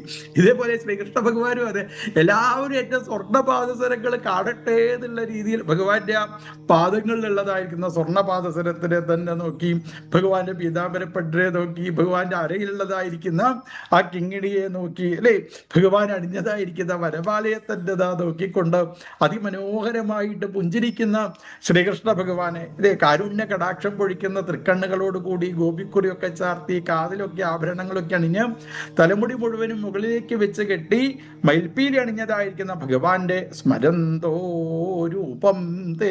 ഭഗവാന്റെ ആ രൂപത്തിന് എന്നെങ്ങനെ മനസ്സാകുന്ന പാത്രത്തിലേക്ക് നിറച്ചു കഴിഞ്ഞാൽ പിന്നെ ആ മനസ്സിൽ വേറെ എന്തെങ്കിലും കയറി വരൂ? അല്ലെ, ഒരു പാത്രത്തിൽ നിറച്ച് വെള്ളാക്കി കഴിഞ്ഞാൽ പിന്നെ ആ പാത്രത്തേക്ക് വെള്ളാക്കാൻ ആർക്കും സാധിക്കില്ല. ഇതേപോലെ ഭഗവാനെ തന്നെ എപ്പോഴും ആ ഹൃദയത്തിലേക്ക് അങ്ങനെ നിറച്ചിരിക്കാനായിട്ട് പുറപ്പെടുമ്പോൾ ഒരു ദുഃഖവും അവരെ ജീവിതത്തിൽ ബാധിക്കില്ല. അതാണ് പ്രത്യേകത. അല്ലെ, ഇങ്ങനെ ഭഗവാനെ തന്നെ ധ്യാനിക്കണം. ആരെ ഈ ഭഗവാന് രൂപത്തിനെ ആരാ പ്രദാനം ചെയ്യുന്നത്? ആരാ രൂപത്തിനെ പ്രദാനം ചെയ്യുന്നത്? അല്ലെ, ഭക്തന് മാത്രമേ ഭഗവാന് രൂപമുള്ളൂ. അല്ലാതെ ഒരു ജ്ഞാനിക്ക് ഭഗവാന് രൂപമില്ല, ഒരു യോഗിക്ക് ഭഗവാന് രൂപമുണ്ടോ? അല്ലേ, അവർക്കൊന്നും രൂപമില്ല. ഒരു ജ്ഞാനിയോട് ചോദിച്ചു നോക്കൂ, എന്താ ഭഗവാന്റെ രൂപം? ഭഗവാന്റെ രൂപമില്ല. ആർക്കേ രൂപമുള്ളൂ? ഭക്തനാണ് ഭഗവാന്റെ സ്വരൂപത്തിനെ സൃഷ്ടിക്കുന്നത്. ഭക്തൻ ഏത് രൂപത്തിൽ ഭഗവാൻ എൻ്റെ മുന്നിൽ വരണം എന്ന് ആഗ്രഹിച്ചുവോ അതേ രൂപത്തിലാണ് ഭഗവാൻ നമ്മുടെ മുന്നിലേക്ക് ഇതാ എത്തിച്ചേരാം. അതാണല്ലോ മാനവേദ രാജ ഓരോ ദിവസവും ശ്രീകൃഷ്ണ ഭഗവാന്റെ മുന്നിൽ പോയിട്ട് അങ്ങനെ പ്രാർത്ഥിക്കും, കൃഷ്ണ ഒരിക്കലും എനിക്കൊന്ന് നിന്നെ കാണാൻ ആഗ്രഹമുണ്ട് കേട്ടോ കൃഷ്ണ. ഒറ്റ പ്രാവശ്യം, പല ആൾക്കാരും പറഞ്ഞിട്ടുണ്ട് നിന്നെ കാണാൻ സാധിക്കും, നിന്നെ കാണാൻ സാധിക്കും, നിന്നെ കാണാൻ സാധിക്കും എന്നുള്ളത്. അതുകൊണ്ട് ഒരു പ്രാവശ്യം എനിക്കതാ നിന്നെ ഒന്ന് കാണണേ, നിന്നെ ഒന്ന് കാണണേ കൃഷ്ണ കൃഷ്ണ കൃഷ്ണ. അത് കുറേ പ്രാവശ്യം ഇങ്ങനെ വന്ന് ഇടയ്ക്കിടയ്ക്ക് മാനവേദ രാജാവ് ഇങ്ങനെ അതാ വന്ന് പറയും ഇത്രേ ഭഗവാനോട്, നാളും ഞാൻ തന്നെ ആട്ടോ പറഞ്ഞത് കൃഷ്ണ, നാള് വന്ന സമയത്തും ഞാൻ തന്നെ ആട്ടോ പറഞ്ഞത്. അപ്പൊ ഒരു ദിവസം ശ്രീകൃഷ്ണ ഭഗവാൻ ഈ മാനവേദ രാജയുടെ സ്വപ്നത്തിൽ ഇതാ വന്ന് പറഞ്ഞു, അങ്ങനെ അങ്ങക്ക് അത്ര ഇഷ്ടമാണ് എന്നെ കാണണം എന്നുള്ളത് വെച്ചാൽ ഒരു കാര്യം ചെയ്തോളൂ, ഇന്ന ദിവസം ഇന്ന സമയത്ത് ഇന്ന സ്ഥലത്ത് വന്ന് നിന്ന് കഴിഞ്ഞാൽ എന്നെ അതാ കാണാനായിട്ട് സാധിക്കും എന്ന് പറഞ്ഞു. ഭഗവാൻ പറഞ്ഞ അതേ സമയത്ത് മഹാരാജാവ് പോയി നോക്കിയ സമയത്ത് അതാ അവിടെ 2-2.5 വയസ്സ് പ്രായത്തിലെ ഒരു ഉണ്ണിക്കണ്ണൻ പാദങ്ങളിൽ സ്വർണത്തിന്റെ പാദസരമൊക്കെ അണിഞ്ഞ് പട്ടുകോടൊക്കെ ഉടുത്ത് അരയിൽ ചെറിയ സ്വർണ്ണാഭരണമൊക്കെ അണിഞ്ഞ് കഴുത്തിൽ ചെറിയ സ്വർണ്ണാഭരണമൊക്കെ അണിഞ്ഞ് കയ്യിൽ സ്വർണ്ണാഭരണമൊക്കെ അണിഞ്ഞുകൊണ്ട് അതിമനോഹരമായിട്ട് പുഞ്ചിരിച്ച് വാലിട്ട് തൃക്കണ്ണ് എഴുതി ഗോപിക്കുറി ചാർത്തി കാതിൽ ആഭരണങ്ങളൊക്കെ അണിഞ്ഞ് തലമുടി മുഴുവനും മുകളിലേക്ക് വെച്ച് കെട്ടി മയിൽപ്പീലി അണിഞ്ഞ ആ കൃഷ്ണനെ കണ്ടതോടുകൂടി മഹാരാജാവിന് ആ ഭഗവാൻ ഒന്ന് എടുക്കണം എന്നുള്ള ആഗ്രഹം അത്ര. വേഗം ഓടി കൃഷ്ണനെ എടുക്കാനായിട്ട് പുറപ്പെട്ടപ്പോ അശരീരി വാക്കുണ്ടായി. എന്താണ്? കാണാൻ മാത്രമേ പറഞ്ഞുള്ളൂ കേട്ടോ, തൊടാൻ പറഞ്ഞില്ല പറഞ്ഞു അത്രേ. അപ്പോഴേക്കും മഹാരാജാവ് വേഗം ശ്രീകൃഷ്ണ ഭഗവാന്റെ ശിരസിലുള്ള ആ മയിൽപ്പീലി ഇതാ കൈക്കലാക്കി അല്ലെ. ഗുരുവായൂരമ്പലത്തില് കൃഷ്ണനാട്ടം നടക്കുന്ന സമയത്ത് ശ്രീകൃഷ്ണ ഭഗവാന്റെ രൂപം ആരാണോ കിട്ടണത് അയാളുടെ ശിരസില് ഈ മാനവേദ വിക്രമരാജ അദ്ദേഹത്തിന് ഭഗവാന്റെ അടുത്ത് നിന്ന് കിട്ടിയതായ മയിൽപ്പീലി ആയിരുന്നു ഇത്രേ അനവധി കാലം ആ ശിരസിൽ ഇതാ അണിഞ്ഞിട്ടുള്ളത് അല്ലെ. ഇങ്ങനെ ശ്രീകൃഷ്ണ ഭഗവാന്റെ സ്വരൂപത്തിനെ ആരാണോ ധ്യാനിക്കണത് ആ രൂപത്തിനെ എങ്ങനെ ധ്യാനിക്കാനായിട്ട് പുറപ്പെടുമ്പോ അതേ രൂപത്തിൽ ഭഗവാൻ അവരുടെ മുന്നിലേക്ക് ഇതാ ഏത് രൂപം ഭക്തനാണ് ഭഗവാന്റെ സ്വരൂപത്തിനെ സൃഷ്ടിക്കുന്നത്. ഭക്തന്മാർക്ക് മാത്രമേ ഭഗവാനതാ സ്വരൂപമുള്ളൂ എന്ന് പറയും അല്ലേ. അതാണല്ലോ പ്രശസ്തമായിരിക്കുന്ന ഉദാഹരണം. ഒരു അമ്പലത്തില് പണ്ഡിതനായിരിക്കുന്ന ആളങ്ങനെ ശാന്തി കഴിച്ചു കൊണ്ടിരിക്കുക. നല്ല പണ്ഡിതന്, നല്ല അറിവുള്ളതായിരിക്കുന്ന ആളാ. അങ്ങനെയുള്ള ആ അദ്ദേഹത്തിന്റെ അടുത്തേക്ക് ഒരു സാധാരണക്കാരൻ വന്ന് ചോദിച്ചു, അല്ല ശ്രീകോവിലുള്ള തേവരെ രൂപം എന്താ ചോദിച്ചു അത്രേ. ഇയാൾക്കങ്ങോട്ട് ദേഷ്യം വന്നു. എടാ നിന്നെ പോലുള്ള സാധാരണ ആൾക്കാരോട് ഞാൻ വർത്തമാനം പറയുന്നതാ പതിവില്ല, നന്നായിട്ട് കയ്യിൽ പണമുള്ളതായിരിക്കുന്ന ആൾക്കാർ അങ്ങനെയുള്ള ആൾക്കാർ എൻ്റെ മുന്നിൽ വന്നു കഴിഞ്ഞാൽ മാത്രമേ അവരോട് തന്നെ ഞാൻ കുറച്ചേ സംസാരിക്കാറുള്ളൂ. ഇതൊന്നും അറിയാത്ത നീ എന്താ എൻ്റെ അടുത്ത് വന്ന് ഇങ്ങനെ സംസാരിക്കണമെന്നുള്ള ഭാവത്തിൽ അയാൾ അവിടെ ഇരുന്ന് ഇവരോട് പറഞ്ഞു അത്രേ. നമുക്കറിയില്ലേ ഭഗവാന്റെ രൂപം എന്താന്നുള്ളത്? പോത്തിന്റെ രൂപ പറഞ്ഞു അത്രേ. പാവം ഇവൻ വിചാരിച്ചു എന്ത് ശ്രീകോവിലുള്ള ഭഗവാന് പോത്തിന്റെ സ്വരൂപാണ് എന്ന് വിചാരിച്ചു. എന്നിട്ടോ എല്ലാ ദിവസവും ശ്രീകോവിലിന് മുല്ലങ്ങനെ വന്ന് നിൽക്കുമ്പോ പോത്തിന്റെ രൂപത്തിലാണ് ഭഗവാനെ ധ്യാനിക്കുക. അങ്ങനെ ആ ക്ഷേത്രത്തിലെ ഉത്സവം വന്നു. ഉത്സവം വന്നതോടുകൂടി എത്ര ആൾക്കാരറിയില്ല, അനവധി ആനകളുണ്ട്, അനവധി ആൾക്കാരുണ്ട്, എത്ര ഭക്തന്മാരറിയില്ല. ഈ പണ്ഡിതനായിരിക്കുന്ന ഈ പൂജ കഴിക്കുന്ന ആള് ആദിഗംഭീര ഡ്രസ്സൊക്കെ ചെയ്തുകൊണ്ട് ശ്രീകൃഷ്ണ ഭഗവാന്റെ അടുത്ത് അവിടെ ഇങ്ങനെ നിന്ന് ആ ഭഗവാന്റെ വിഗ്രഹം പുറത്തേക്ക് എഴുന്നള്ളിക്കണം. എന്തിനാ? ശിവേലിക്ക് ആനേന്റെ പുറത്തേക്ക് കയറണം വെച്ചാൽ ഇദ്ദേഹം തന്നെ വേണം ആ പുറത്തേക്ക് ആ വിഗ്രഹം എഴുന്നള്ളിച്ചതാ കൊണ്ടുവരിക. എത്രയായിട്ടും ശ്രീകോവിലുള്ളുന്ന ഭഗവാന്റെ വിഗ്രഹം എടുത്ത് അദ്ദേഹത്തിന് പുറത്തേക്ക് ഇറങ്ങാൻ പറ്റുന്നില്ല. കമ്മിറ്റിക്കാരോടി വന്ന് പറയാ, എത്ര നേരമായി തിരുമേനി ഞങ്ങൾ അവിടെ കാത്തിരിക്കുന്നത്, എന്താ വരാൻ ഇയാൾക്ക് വരാൻ പറ്റട്ടെ, വേണ്ടാന്ന് വിചാരിച്ചിട്ടല്ല, അയാൾക്ക് ശ്രീകോവിലിൽ ഭഗവാന്റെ വിഗ്രഹം എടുത്ത് പുറത്തേക്ക് വരാൻ പറ്റണില്ല. അപ്പോഴാണ് ഈ പോത്തിന്റെ രൂപത്തില് ഭഗവാനെ ധ്യാനിച്ചതായിരിക്കുന്ന അവൻ വന്ന് പറയണത്. അതെന്താ അറിയോ? ആ ഭഗവാന്റെ ആ കൊമ്പ് ആ വാതിൽ കട്ടിലേന്റെ ഇടയിൽ കുടുങ്ങിക്കിടക്കുക. അങ്ങക്ക് ഇങ്ങോട്ട് വരണം വെച്ചാൽ ഒന്ന് ചെരിച്ച് പിടിച്ചോളൂ എന്നാ അങ്ങോട്ട് വരാ പറഞ്ഞു അല്ലേ. ആലോചിച്ച് നോക്കൂ, ഭഗവാന്റെ സ്വരൂപത്തിനെ ആരാ സൃഷ്ടിക്കുന്നത്? ഭക്തന്മാരാണ് ഇതാ സൃഷ്ടിക്കുന്നത് അല്ലേ. ഭക്തന്മാര് ഏത് രൂപത്തില് ഭഗവാൻ എൻ്റെ മുന്നിലേക്ക് വരണം എന്ന് ആഗ്രഹിക്കുന്നുവോ അതേ രൂപത്തിലാണ് ഭഗവാൻ നമ്മുടെ മുന്നിലേക്ക് അതാ എത്തിച്ചേരുക. കംസന് ഭയം എന്നുള്ള വികാരമായിരുന്നു ഭഗവാന്റെ അടുത്തേക്ക് എത്തിച്ചേരാൻ. ഭയം കൃഷ്ണൻ അങ്ങോട്ട് കേട്ട് കഴിഞ്ഞാൽ ഭയമായിരുന്നു അത്ര അല്ലെ. 8 കേട്ട് കഴിഞ്ഞാൽ കംസന് ഭയമായിരുന്നു. അത് മാത്രമല്ല ഭയം കൊണ്ട് ഭഗവാനെ മാത്രം മാത്രമാണ് ഇതാ ഈ കംസൻ ഇതാ ചിന്തിച്ചു കൊണ്ടിരിക്കുന്നത്. മത്സ്യാവതാരമൊക്കെ നല്ല പരിചയമായി കംസന്. അപ്പൊ കംസൻ രാവിലെ നേരത്തെ എഴുന്നേറ്റ് കുളിക്കാൻ വേണ്ടി കാളിന്തി നദിയുടെ തീരത്ത് ഇങ്ങനെ പോയി നോക്കുമ്പോഴാണ് കാളിന്തിയിൽ മത്സ്യത്തിനെ കാണുക. അപ്പൊ കംസന് തോന്നി, ഇത് ചിലപ്പോ കൃഷ്ണനെ അണിച്ചാലോ,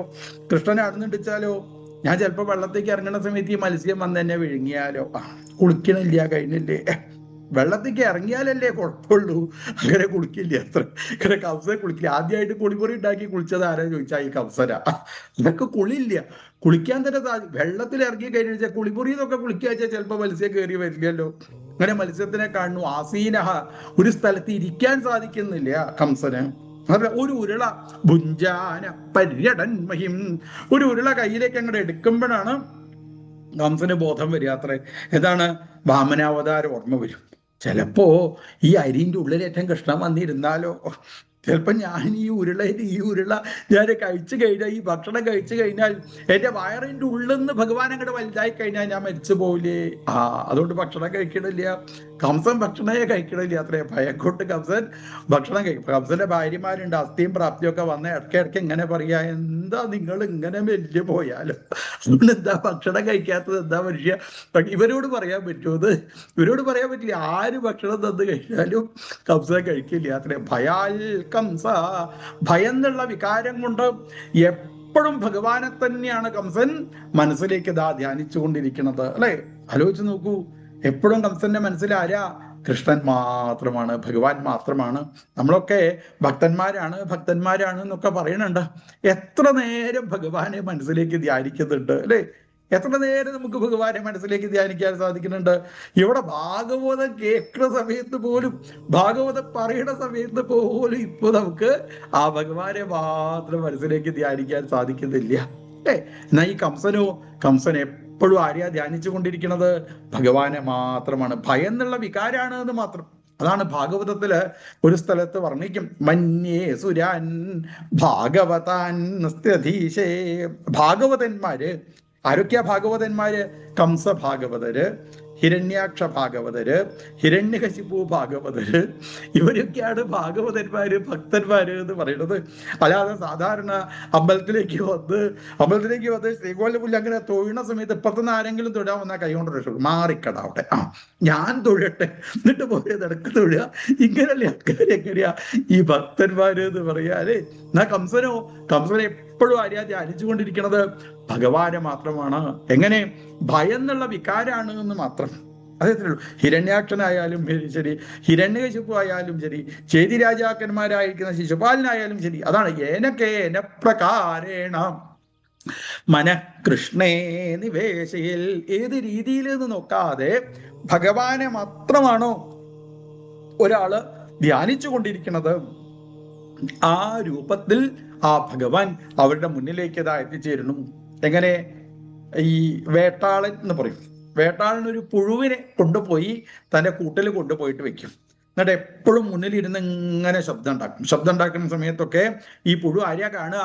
വേട്ടാളനെ കണ്ട് അവസാനം ആ വേട്ടാളനായിട്ട് തീരും. ഇതേപോലെ മനസ്സില് ഭഗവാനെ തന്നെ ധ്യാനിച്ച് അവരിതാ ഭഗവാനായിട്ട് ഇതാ തീരുന്നു. അതുകൊണ്ട് ഏത് രീതിയിൽ നിന്ന് നോക്കുന്നില്ല പാണ്ഡവരെ. എങ്ങനെയാണോ ശ്രീകൃഷ്ണ ഭഗവാനെ ഒരാൾ ധ്യാനിക്കുന്നത്, അവരുടെ മുന്നിലേക്ക് ആ ഭഗവാനത വന്ന് ആവിർഭവിക്കുന്നു. എങ്ങനെ? ഗോപസ്ത്രീകൾക്ക് കാമെന്നുള്ള വികാരമായിരുന്നു ഭഗവാന്റെ അടുത്തേക്ക് എത്തിച്ചേരാനുള്ള വഴി. ജാരാത്മന ന പരമാത്മതയാ. ഗോപസ്ത്രീകള് ഒരു ജാരനായിട്ടാണ് ശ്രീകൃഷ്ണ ഭഗവാനെ കണ്ടത്. ഞങ്ങളെ വിളിച്ചു കഴിഞ്ഞാലും ഞങ്ങളുടെ അടുത്തേക്ക് വരും. ഞങ്ങൾ എപ്പോഴാണോ വിളിക്കുന്നത് അപ്പോഴൊക്കെ ഞങ്ങളുടെ അടുത്തേക്ക് ഇതാ എത്തിച്ചേരുന്ന ഒരാളാണ് കൃഷ്ണൻ എന്ന് വിചാരിച്ച ആ ഗോപസ്ത്രീകൾക്ക് ഭഗവാൻ ഇതാ മോക്ഷത്തിനെ ഇതാ പ്രദാനം ചെയ്തില്ലേ. ഭയാൽ കംസ, ഭയം എന്നുള്ള വികാരത്തോട് കൂടിയിട്ട് ഭഗവാനെ ഉപാസിച്ചതായിരിക്കുന്ന കംസന് ഭഗവാൻ ഇതാ മോക്ഷത്തിനെ ഇതാ പ്രദാനം ചെയ്തില്ലേ. അതുകൊണ്ട് ഏത് ഭാവം എന്നുള്ളതിനല്ല പ്രാധാന്യം, ഭഗവാനെ ഉപാസിക്കുക എന്നുള്ളതിനാണ് പ്രാധാന്യം എന്ന് പറഞ്ഞുകൊണ്ട് രാജസൂയ മഹായാഗത്തിനെ പറ്റി നാരദ മഹർഷി പാണ്ഡവരുടെ മുന്നിൽ ഇരുന്നു കൊണ്ട് വിസ്തരിച്ചതാ വർണ്ണിച്ചു. അങ്ങനെ രാജസൂയത്തിന് എല്ലാവരെയും ക്ഷണിച്ച സമയത്തൊക്കെ പ്രത്യേകമായിട്ട് എഴുത്തിൽ എഴുതിയുണ്ട്, കുടുംബസമേതം വരണം എന്ന് അത്ര എഴുതിയത് അല്ലെ. എല്ലാവരോടും കുടുംബസമേതം വരണം എന്നൊന്നും പറഞ്ഞാൽ വലിയ കുഴപ്പമൊന്നും ഉണ്ടാവില്ല. പക്ഷെ ശ്രീകൃഷ്ണ ഭഗവാനൊക്കെ എഴുത്തയക്കുമ്പോൾ നന്നായിട്ട് ശ്രദ്ധിച്ചാൽ കാര്യം മനസ്സിലാവും. കാരണം കുടുംബസമേതം പറഞ്ഞാൽ നമുക്ക് അടിച്ചാൽ ഒരു ഭാര്യയോ 2-3 കുട്ടികളൊക്കെ ഉണ്ടാവുള്ളൂ. ശ്രീകൃഷ്ണ ഭഗവാന്റെ സ്ഥിതി ആലോചിച്ച് നോക്കൂ. ഒരു ഭാര്യയോ ഒന്നല്ല, 16,108 ഭാര്യമാരും അതിൽ 10 ആൺകുട്ടികളും അല്ലേ. ഇവരെല്ലാവരും 10 ആൺകുട്ടികൾ എന്ന് പറഞ്ഞാൽ മതിയോ? ഇവരെയൊക്കെ പഠിപ്പിക്കുന്നതായിരിക്കുന്ന ആ ടീച്ചർമാരുടെ എണ്ണം ഭാഗവത്തിൽ പറയുന്നുണ്ട്. മാത്രമല്ല ഇവർക്കൊക്കെ ഭക്ഷണം ഉണ്ടാക്കി കൊടുക്കാൻ എത്ര ആൾക്കാരുണ്ട്. ഇപ്പൊ ഇവരെല്ലാവരോടും കൂടി ഒരുമിച്ച് വരണത് ആണ് ഇവിടുന്ന് ഈ പാണ്ഡവര് ശ്രീകൃഷ്ണ ഭഗവാനെ എഴുത്തയച്ചത്. ഭഗവാന് എഴുത്ത് കിട്ടിയ സമയത്തൊന്ന് കുറച്ചു നേരം നോക്കിയിരുന്നു. ഭഗവാനെ കുടുംബസമേതൊക്കെ വരേണ്ടതുണ്ട്. ഞാനിപ്പോ എന്താ ചെയ്യാന്? സാധാരണക്ക് ഒരു കാറിലൊക്കെ പോയി കഴിഞ്ഞാൽ വലിയ കുഴപ്പമൊന്നും ഉണ്ടാവില്ല. ഇത് എത്ര ആൾക്കാർ ഇവിടുന്ന് കൊണ്ടുപോകണം? മാത്രമല്ല ഓരോ ഭാര്യമാരും വന്ന് പറഞ്ഞു അത്രേ ഭഗവാനോട്, ഞാനും ഉണ്ട് കേട്ടോ. അല്ലെങ്കിൽ ഈ കല്യാണം കഴിഞ്ഞാൽ പിന്നെ സ്ത്രീകൾക്ക് ഏറ്റവും കൂടുതൽ ഇഷ്ടം എന്തിനാ ചോദിച്ചാൽ ഭർത്താവിന്റെ കൂട്ടത്തിന് ഇങ്ങനെ തരായി കഴിഞ്ഞാൽ അതാണ് എല്ലാവരും, ഏതൊരു സ്ത്രീയും ജീവിതത്തിൽ അത് ആഗ്രഹിക്കുക. അതിപ്പോ കൃഷ്ണനെ ഭർത്താവായി കിട്ടിക്കഴിഞ്ഞാൽ, ഇപ്പൊ സാധാരണ ഒരാളെ കല്യാണം കഴിച്ച് ഭർത്താവായി കിട്ടിക്കഴിഞ്ഞാൽ തന്നെ സാധാരണ ആൾക്കാരുടെ ആഗ്രഹം എന്താ? അയാളുടെ കൂട്ടത്തിൽ ഇങ്ങനെ നടക്കാതെ തരാം, അവിടെ നടക്കുന്ന. ഭഗവാന് ഭർത്താവായിട്ട് കിട്ടിക്കഴിഞ്ഞാൽ ഈ ഭാര്യമാരൊക്കെ എന്താ വിചാരിക്കുക? കൃഷ്ണന്റെ കൂട്ടത്തിൽ തന്നെ നടക്കണേ, കൃഷ്ണന്റെ കൂട്ടത്തിൽ തന്നെ നടക്കണേ എന്ന് വിചാരിക്കില്ലേ? അപ്പൊ എല്ലാ ഭാര്യമാരും വന്ന് ഭഗവാൻ ആദ്യമേ പറഞ്ഞു ആർക്ക് വേണമെന്നുണ്ടെച്ചാലും വരാട്ടോ. പക്ഷെ ഒരു കാര്യമുണ്ട്, എന്ത്?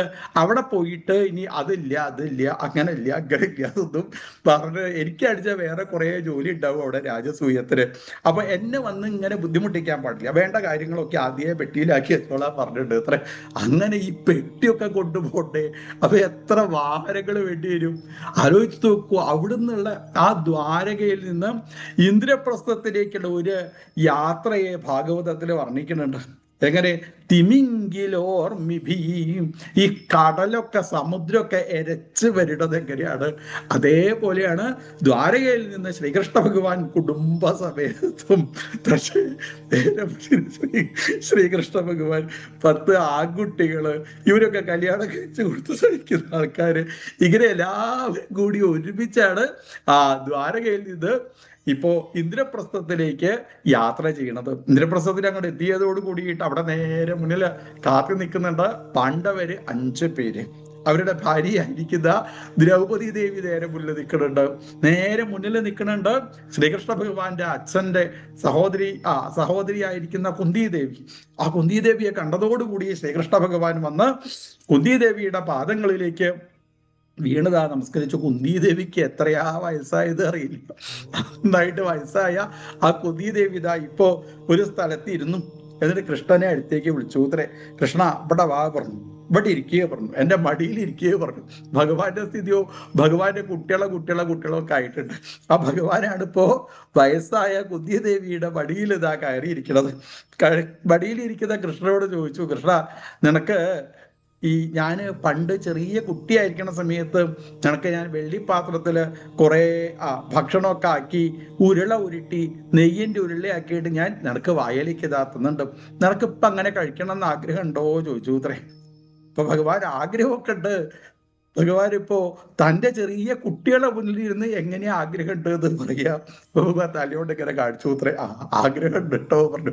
അങ്ങനെ പാത്രത്തില് ഭക്ഷണമൊക്കെ കൊണ്ടുവന്ന് നെയ്യൊക്കെ ആക്കി ചെറിയ കുട്ടികൾക്ക് എങ്ങനെയാണോ അമ്മമാര് ഉരുട്ടി അല്ലേ അവരുടെ വായയ്ക്ക് വെച്ച് കൊടുക്കണത്, ഇതേപോലെ ആ കുന്തി ദേവി ഭഗവാന് ആലോചിച്ച് നോക്കൂ. ആ വായലേക്ക് ഇങ്ങനെ ഭക്ഷണം തരുന്ന സമയത്ത് കുന്തി അർപ്പിതേ യാദൃശീ, ആ അമ്മ തരുന്നതായിരിക്കുന്ന ഭക്ഷണവും കഴിച്ചുകൊണ്ട് ഭഗവാൻ അവിടെ ഇങ്ങനെ ഇരിക്കുമ്പോ ആലോചിച്ച് നോക്കൂ. ഭഗവാന്റെ ഭാര്യമാരെന്ന് പറഞ്ഞാൽ 1-2 ആൾക്കാരല്ല, അനവധി സാധാരണ സ്ത്രീകളാണോ അവരൊക്കെ മഹാലക്ഷ്മിമാര്. അവരൊക്കെ ഓരോരോ ആൾക്കാരെയും ആര് വേണം അകത്തേക്ക് കൂട്ടിക്കൊണ്ടുവരിക? ഈ പാണ്ഡവരുടെ ഭാര്യയായിരിക്കുന്ന ദ്രൗപദി വേണം, പാഞ്ചാലി വേണം കൂട്ടിക്കൊണ്ടുവരിക. അപ്പോൾ പാഞ്ചാലി പുറത്തേക്ക് ഇറങ്ങുന്നുണ്ട്, ഒരു സ്ത്രീക്ക് കൈ കൊടുക്കുന്നുണ്ട്, അവരോടൊന്ന് ചിരിക്കുന്നുണ്ട്, അകത്തേക്ക് കൂട്ടിക്കൊണ്ടുവരുന്നു. പിന്നെയും പുറത്തേക്ക് ഇറങ്ങി അവർക്ക് കൈ കൊടുത്തു, അവരുടെ മുഖത്തേക്ക് ഒന്ന് ചിരിച്ചു, പിന്നെ അകത്തേക്ക് ഇതാ കൂട്ടിക്കൊണ്ടു. പിന്നെ അത് പുറത്തേക്ക് ഇറങ്ങി ഓരോ ഭാര്യമാരെയും 16,108 ഭാര്യമാരെയാണ് ഇപ്പോ ഈ പാഞ്ചാലി. ആലോചിച്ച് നോക്കൂ, ഈ പാഞ്ചാലിക്ക് സാധിക്കൂ, ഒരു സ്ത്രീക്ക് സാധിക്കുമോ ഇത്രയധികം ആൾക്കാരുടെ മുഖത്തേക്ക് നോക്കിയിട്ട് ഒന്ന് ചിരിക്കണം, കയ്യൊന്ന് കൊടുക്കണം, അവരെ കൈ കൂട്ടി അകത്തേക്ക് ഇതാ കൂട്ടിക്കൊണ്ടുവരണം? ആർക്കാ സാധിക്കുക? ഒരാൾക്ക് പോലും സാധിക്കില്ല. അവിടെ ഭാഗവതത്തില് പ്രത്യേകമായിട്ട് വർണ്ണിക്കണു, സ്വയം ച കൃഷ്ണയാ രാജൻ. ആരാ? ഈ മഹാലക്ഷ്മിമാരായിരിക്കുന്ന ഭഗവാന്റെ ഭാര്യമാരൊക്കെ അകത്തേക്ക് ഇതാ കൂട്ടിക്കൊണ്ടുവന്നത് സ്വയം ച കൃഷ്ണയാ രാജൻ. സാക്ഷാൽ ഭഗവാൻ തന്നെയാണ് പാണ്ഡവരുടെ ഭാര്യയായി നിന്നുകൊണ്ട് ഓരോരോ സ്ത്രീകളെയും അകത്തേക്ക് താ കൂട്ടിക്കൊണ്ടുവന്നത്. ശ്രീകൃഷ്ണ ഭഗവാൻ യുധിഷ്ഠിരനെ കണ്ടു, വീണ് നമസ്കരിച്ചു. അതോടുകൂടി ഭീമസേനൻ ശ്രീകൃഷ്ണ ഭഗവാനെ കണ്ടപ്പോ ഭീമൻ ഒന്ന് ഭഗവാനെ നന്നായിട്ട് കെട്ടിപ്പിടിച്ചു. അത്രേ, ഞങ്ങൾ നടത്തുന്ന രാജസൂയ മഹായാഗം അതിഭംഗിയാക്കി നടത്താൻ കൃഷ്ണ നീയതാ ഇവിടെ എത്തിച്ചേർന്നില്ലേ എന്നൊക്കെ വിചാരിച്ചതോട് കൂടിയിട്ട് കെട്ടിപ്പിടിച്ചു നിൽക്കണ ആ ഭീമന്റെ കണ്ണിൽ നിന്ന് കണ്ണുനീര് ഇങ്ങനെ ശ്രീകൃഷ്ണ ആനന്ദത്തിന്റെ കണ്ണുനീര് ഭഗവാന്റെ ആ പിന്നിൽ ഇങ്ങനെ വന്നത് അതറിയണ സമയത്ത് ഭഗവാൻ തന്നെ തോന്നിയിത്രേ, ഇപ്പൊ തന്നെ ഏട്ടൻ ഇങ്ങനെ കരയാൻ തുടങ്ങി കഴിഞ്ഞാൽ പിന്നെ രാജസൂയ കഴിഞ്ഞത് വരെ വേറെ ഒന്നും വേണ്ടി വരില്ല. അതുകൊണ്ട് ഇപ്പൊ ഈ ഭീമസേനെ എങ്ങനെയെങ്കിലും ഒന്ന് ചിരിപ്പിക്കണം എന്ന് ഭഗവാന് തോന്നി. ഇപ്പൊ ചിരിപ്പിക്കാൻ എന്താ ചെയ്യുക? ഇങ്ങനെ തന്നെ കെട്ടിപ്പിടിച്ചുകൊണ്ടിരിക്കണം ആ ഭീമസേനോട് കൃഷ്ണൻ പറഞ്ഞു, അതെ ഏട്ടന് കുറച്ചൊന്നുമില്ല, 10,000 ആനേന്റെ ശക്തിയാ, മെല്ലെ പിടിച്ചാ മതി കേട്ടോ എന്ന് പറഞ്ഞപ്പോ ഭീമസ്മയൻ പ്രേമജവാകുലേന്ദ്രിയ ഭീമഹ സ്മയൻ. ആ ഭീമൻ അവിടെ ഇരുന്നത് ഉറക്ക പൊട്ടിച്ചിരിച്ചു അത്രേ. ഇങ്ങനെ എല്ലാവരോടും കൂടി സാക്ഷാൽ ഭഗവാന്റെ നേതൃത്വത്തിൽ അതിഗംഭീരമായിരിക്കുന്ന രാജസൂയ യാഗത്തിൽ ആരെ വേണം പാദം കഴിക്കുക എന്ന് ചോദിച്ചതോടുകൂടി അരിഹതിഹ്യച്യുത ശ്രേഷ്ഠ്യം ഭഗവാൻ ഭൂതഭാവന. ശ്രീകൃഷ്ണ ഭഗവാന്റെ പാദങ്ങളെ ആണ് കഴുകേണ്ടത്. ഭഗവാന്റെ പാദങ്ങളെ കഴുകിക്കഴിഞ്ഞാൽ എപ്രകാരമാണോ ഒരു മരത്തിന്റെ ചോട്ടിൽ വെള്ളം ഒഴിക്കണ സമയത്ത് മരത്തിന് മുഴുവനും സന്തോഷാവണത്, ഈ ലോകത്തുള്ള എല്ലാവർക്കും സന്തോഷാവാൻ കൃഷ്ണപാദങ്ങളെയാണ് ആശ്രയിക്കേണ്ടത്, ഭഗവാന്റെ പാദങ്ങളെയാണ് കഴുകേണ്ടത് എന്ന് പറഞ്ഞതോടുകൂടി അവിടെ ഇരിക്കുന്ന എല്ലാവരും എഴുന്നേറ്റ് ആ ഭഗവാന്റെ പാദങ്ങളെ കഴുകാനായിട്ട് പുറപ്പെട്ടപ്പോ വേറൊരാളെ എഴുന്നേറ്റു. ആരാ? ശിശുപാലൻ ചോദിച്ചു, നിങ്ങൾ എന്തുകൊണ്ടായി കൃഷ്ണനേതാ പൂജ കഴിക്കണത്? അടുത്ത് നിൽക്കണുണ്ടായിരുന്നു ഭീമസേനൻ ശിശുപാലന്റെ ചുമല് കൈവച്ച് ഇരിക്കടാ അവിടെ പറഞ്ഞു, മര്യാദയ്ക്ക് അവിടെ ഇരിക്കടാ പറഞ്ഞു. അവിടെ അതാ ഇരുത്തി. അവിടെയാണ് ഭഗവാന്റെ ആ പാദങ്ങൾ കഴുകിച്ച് പാദതീർത്ഥം എല്ലാവരുടെയും ശിരസിലേക്ക് ഇതാക്കിയപ്പോ 2 തീർത്ഥം ഈ ശിശുപാലന്റെയും ശിരസിലേക്ക് കയറിതാ വന്നു. അങ്ങനെ ശിശുപാലൻ കണ്ടല്ലേ, ഈ പാപികളായിരിക്കുന്ന ആൾക്കാരുടെ ശിരസിലേക്ക് തീർത്ഥം തളിച്ചു കഴിഞ്ഞാൽ അപ്പൊ തന്നെ അവരെന്ത് ചെയ്യും? കൈകൊണ്ട് ഇങ്ങനെ തുടക്കിപ്പ. കാരണം എന്താണ്? അത്രയേ ഉള്ളൂ, ഭഗവാന്റെ പാദങ്ങള് എന്റെ ശിരസിലാവരുത് എന്നുള്ള രീതിയിൽ ശിശുപാലനും ഇതാ തുടച്ചു അത്രേ. എന്നിട്ട് അവിടെ ഇരുന്ന് ഭഗവാനെ പറ്റി 100 അപരാധം പറയാനായിട്ട് ഇതാ പുറപ്പെട്ടു. ഓരോരോ അപരാധവും ഇങ്ങനെ പറഞ്ഞുകൊണ്ടിരിക്കുമ്പോ അവിടെ ഇരിക്കുന്ന ആൾക്കാരൊക്കെ പുറത്തേക്ക് കയറിതാ വന്നു, കയ്യിലേക്ക് ആയുധമൊക്കെ എടുത്തു വന്നു.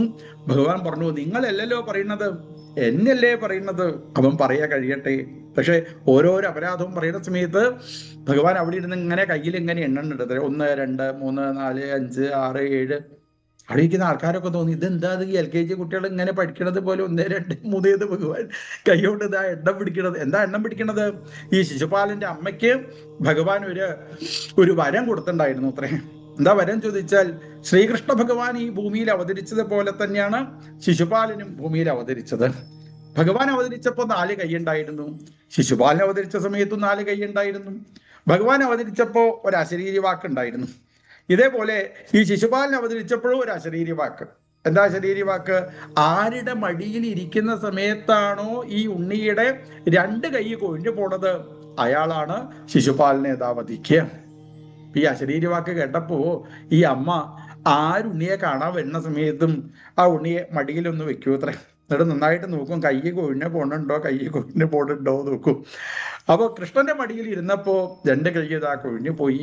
അപ്പൊ അമ്മ പറഞ്ഞു, കൃഷ്ണ, എന്റെ ഉണ്ണി നിന്നോട് 100 അപരാധം പറഞ്ഞു കഴിഞ്ഞാൽ മാത്രമേ വധിക്കാൻ പാടുള്ളൂ. 100 അപരാധമാവട്ടെ എന്ന് വിചാരിച്ചിട്ട് അങ്ങനെ കൈകൊണ്ട് ഇങ്ങനെ എണ്ണിക്കൊണ്ടിരിക്കാതെ ശിശുപാലൻ എന്തൊക്കെയാ അവിടെ ഇരുന്ന് നിങ്ങൾ എന്തായി കൃഷ്ണനിലെ കേമത്തം കണ്ടത്? കാരാഗ്രഹത്തിൽ ജനിച്ചതാണോ കൃഷ്ണന്റെ കേമത്തം? എനിക്ക് പറഞ്ഞു വെച്ചതായിരിക്കുന്ന പെൺകുട്ടിയെ കല്യാണത്തിന്റെ തലേ ദിവസം വന്ന് കട്ടുകൊണ്ടുപോയതാണോ കൃഷ്ണന്റെ കേമത്തം?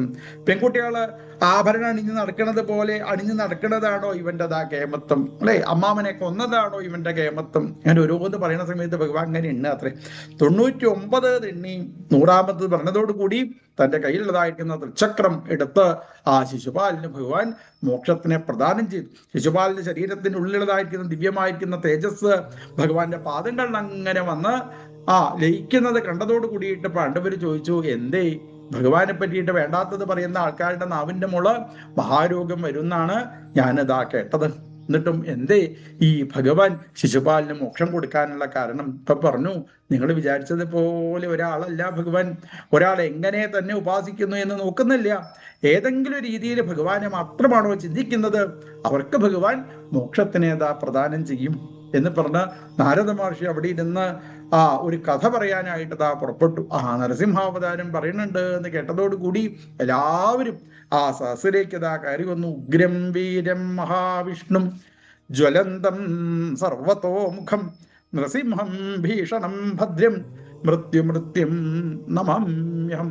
നരസിംഹാവതാരാണ് പറയണതെന്ന് കേട്ടതോടുകൂടി തന്നെ കഥ കേൾക്കാനായിട്ടിരിക്കുന്ന അനവധി ആൾക്കാർ, സകല ദേവീദേവന്മാരും മുന്നിലുണ്ട്. ഇപ്പൊ പാർവതീദേവിയുടെ അടുത്താണ് മഹാദേവൻ ഇരിക്കുന്നത്. ശ്രീകൃഷ്ണ ഭഗവാൻ പാണ്ഡവരുടെ ഇടയിൽ കയറി ഇരിക്കുന്നുണ്ട്.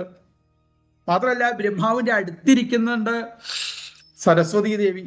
സരസ്വതീ ദേവി ആലോചിച്ചു, ഇനിയിപ്പോ നരസിംഹാവതാരറ്റം പറയുന്ന സമയത്ത് ചിലപ്പോ ഈ കഥ കേൾക്കുന്നതായിരിക്കുന്ന കൃഷ്ണന് ഞാൻ നരസിംഹാന്നിറ്റം തോന്നിക്കഴിഞ്ഞിട്ട് വെച്ചാലോ, എനിക്ക് ഈ ഭീകരമായിരിക്കുന്ന രൂപം എടുക്കേണ്ട കാരണക്കാരനാരാ? ബ്രഹ്മാവ് ഓരോ വേണ്ടാത്ത ഓരോ വരം കൊടുത്തിട്ടാണ് ഇങ്ങനെ എനിക്കൊരു ഭീകരമായിരിക്കുന്ന രൂപം എടുക്കേണ്ടതായിട്ട്. ചിലപ്പോൾ ഭഗവാന് നരസിംഹാന്നിട്ടം തോന്നി, ഇത് കാരണക്കാരൻ ബ്രഹ്മാവാന്ന് മനസ്സിലായി, എൻ്റെ ഭർത്താവായിരിക്കുന്ന ബ്രഹ്മാവിനെ ഏറ്റവും കടിച്ചു കൊന്നാലോ. അതുകൊണ്ട് സരസ്വതീ ദേവി മെല്ലെ ബ്രഹ്മാവിനോട് തൻ്റെ ഭർത്താവിനോട് പറഞ്ഞു, അതെ കൃഷ്ണന്റെ വല്ലാതെ അടുത്തിരിക്കുകയല്ല കേട്ടോ നല്ലത്, കുറച്ച് ദൂരത്തിരിക്കുക നല്ലത് പറഞ്ഞത്. കുറച്ച് ദൂരത്ത് മാറി ഇരുന്നു കൊണ്ടാണ് ഈ നരസിംഹാവതാര കഥ കേൾക്കുന്നത്. ഇങ്ങനെ വലിയതായിരിക്കുന്ന സദസ്സിൽ വെച്ച് നാരദ മഹർഷി നരസിംഹാവതാരം പറയാനായിട്ട് പുറപ്പെട്ടു.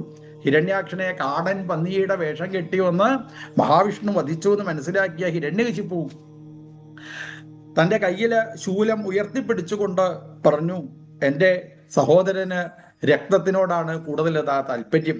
അതുകൊണ്ട് സാക്ഷാൽ മഹാവിഷ്ണുവിൻ്റെ മാറ് എൻ്റെ കയ്യിലുള്ള ശൂലം കൊണ്ട് കുത്തി കീറി അതിൽ നിന്നും വരുന്നതായിരിക്കുന്ന രക്തം കൊണ്ട് ഞാനിതാ തർപ്പണം ചെയ്യും.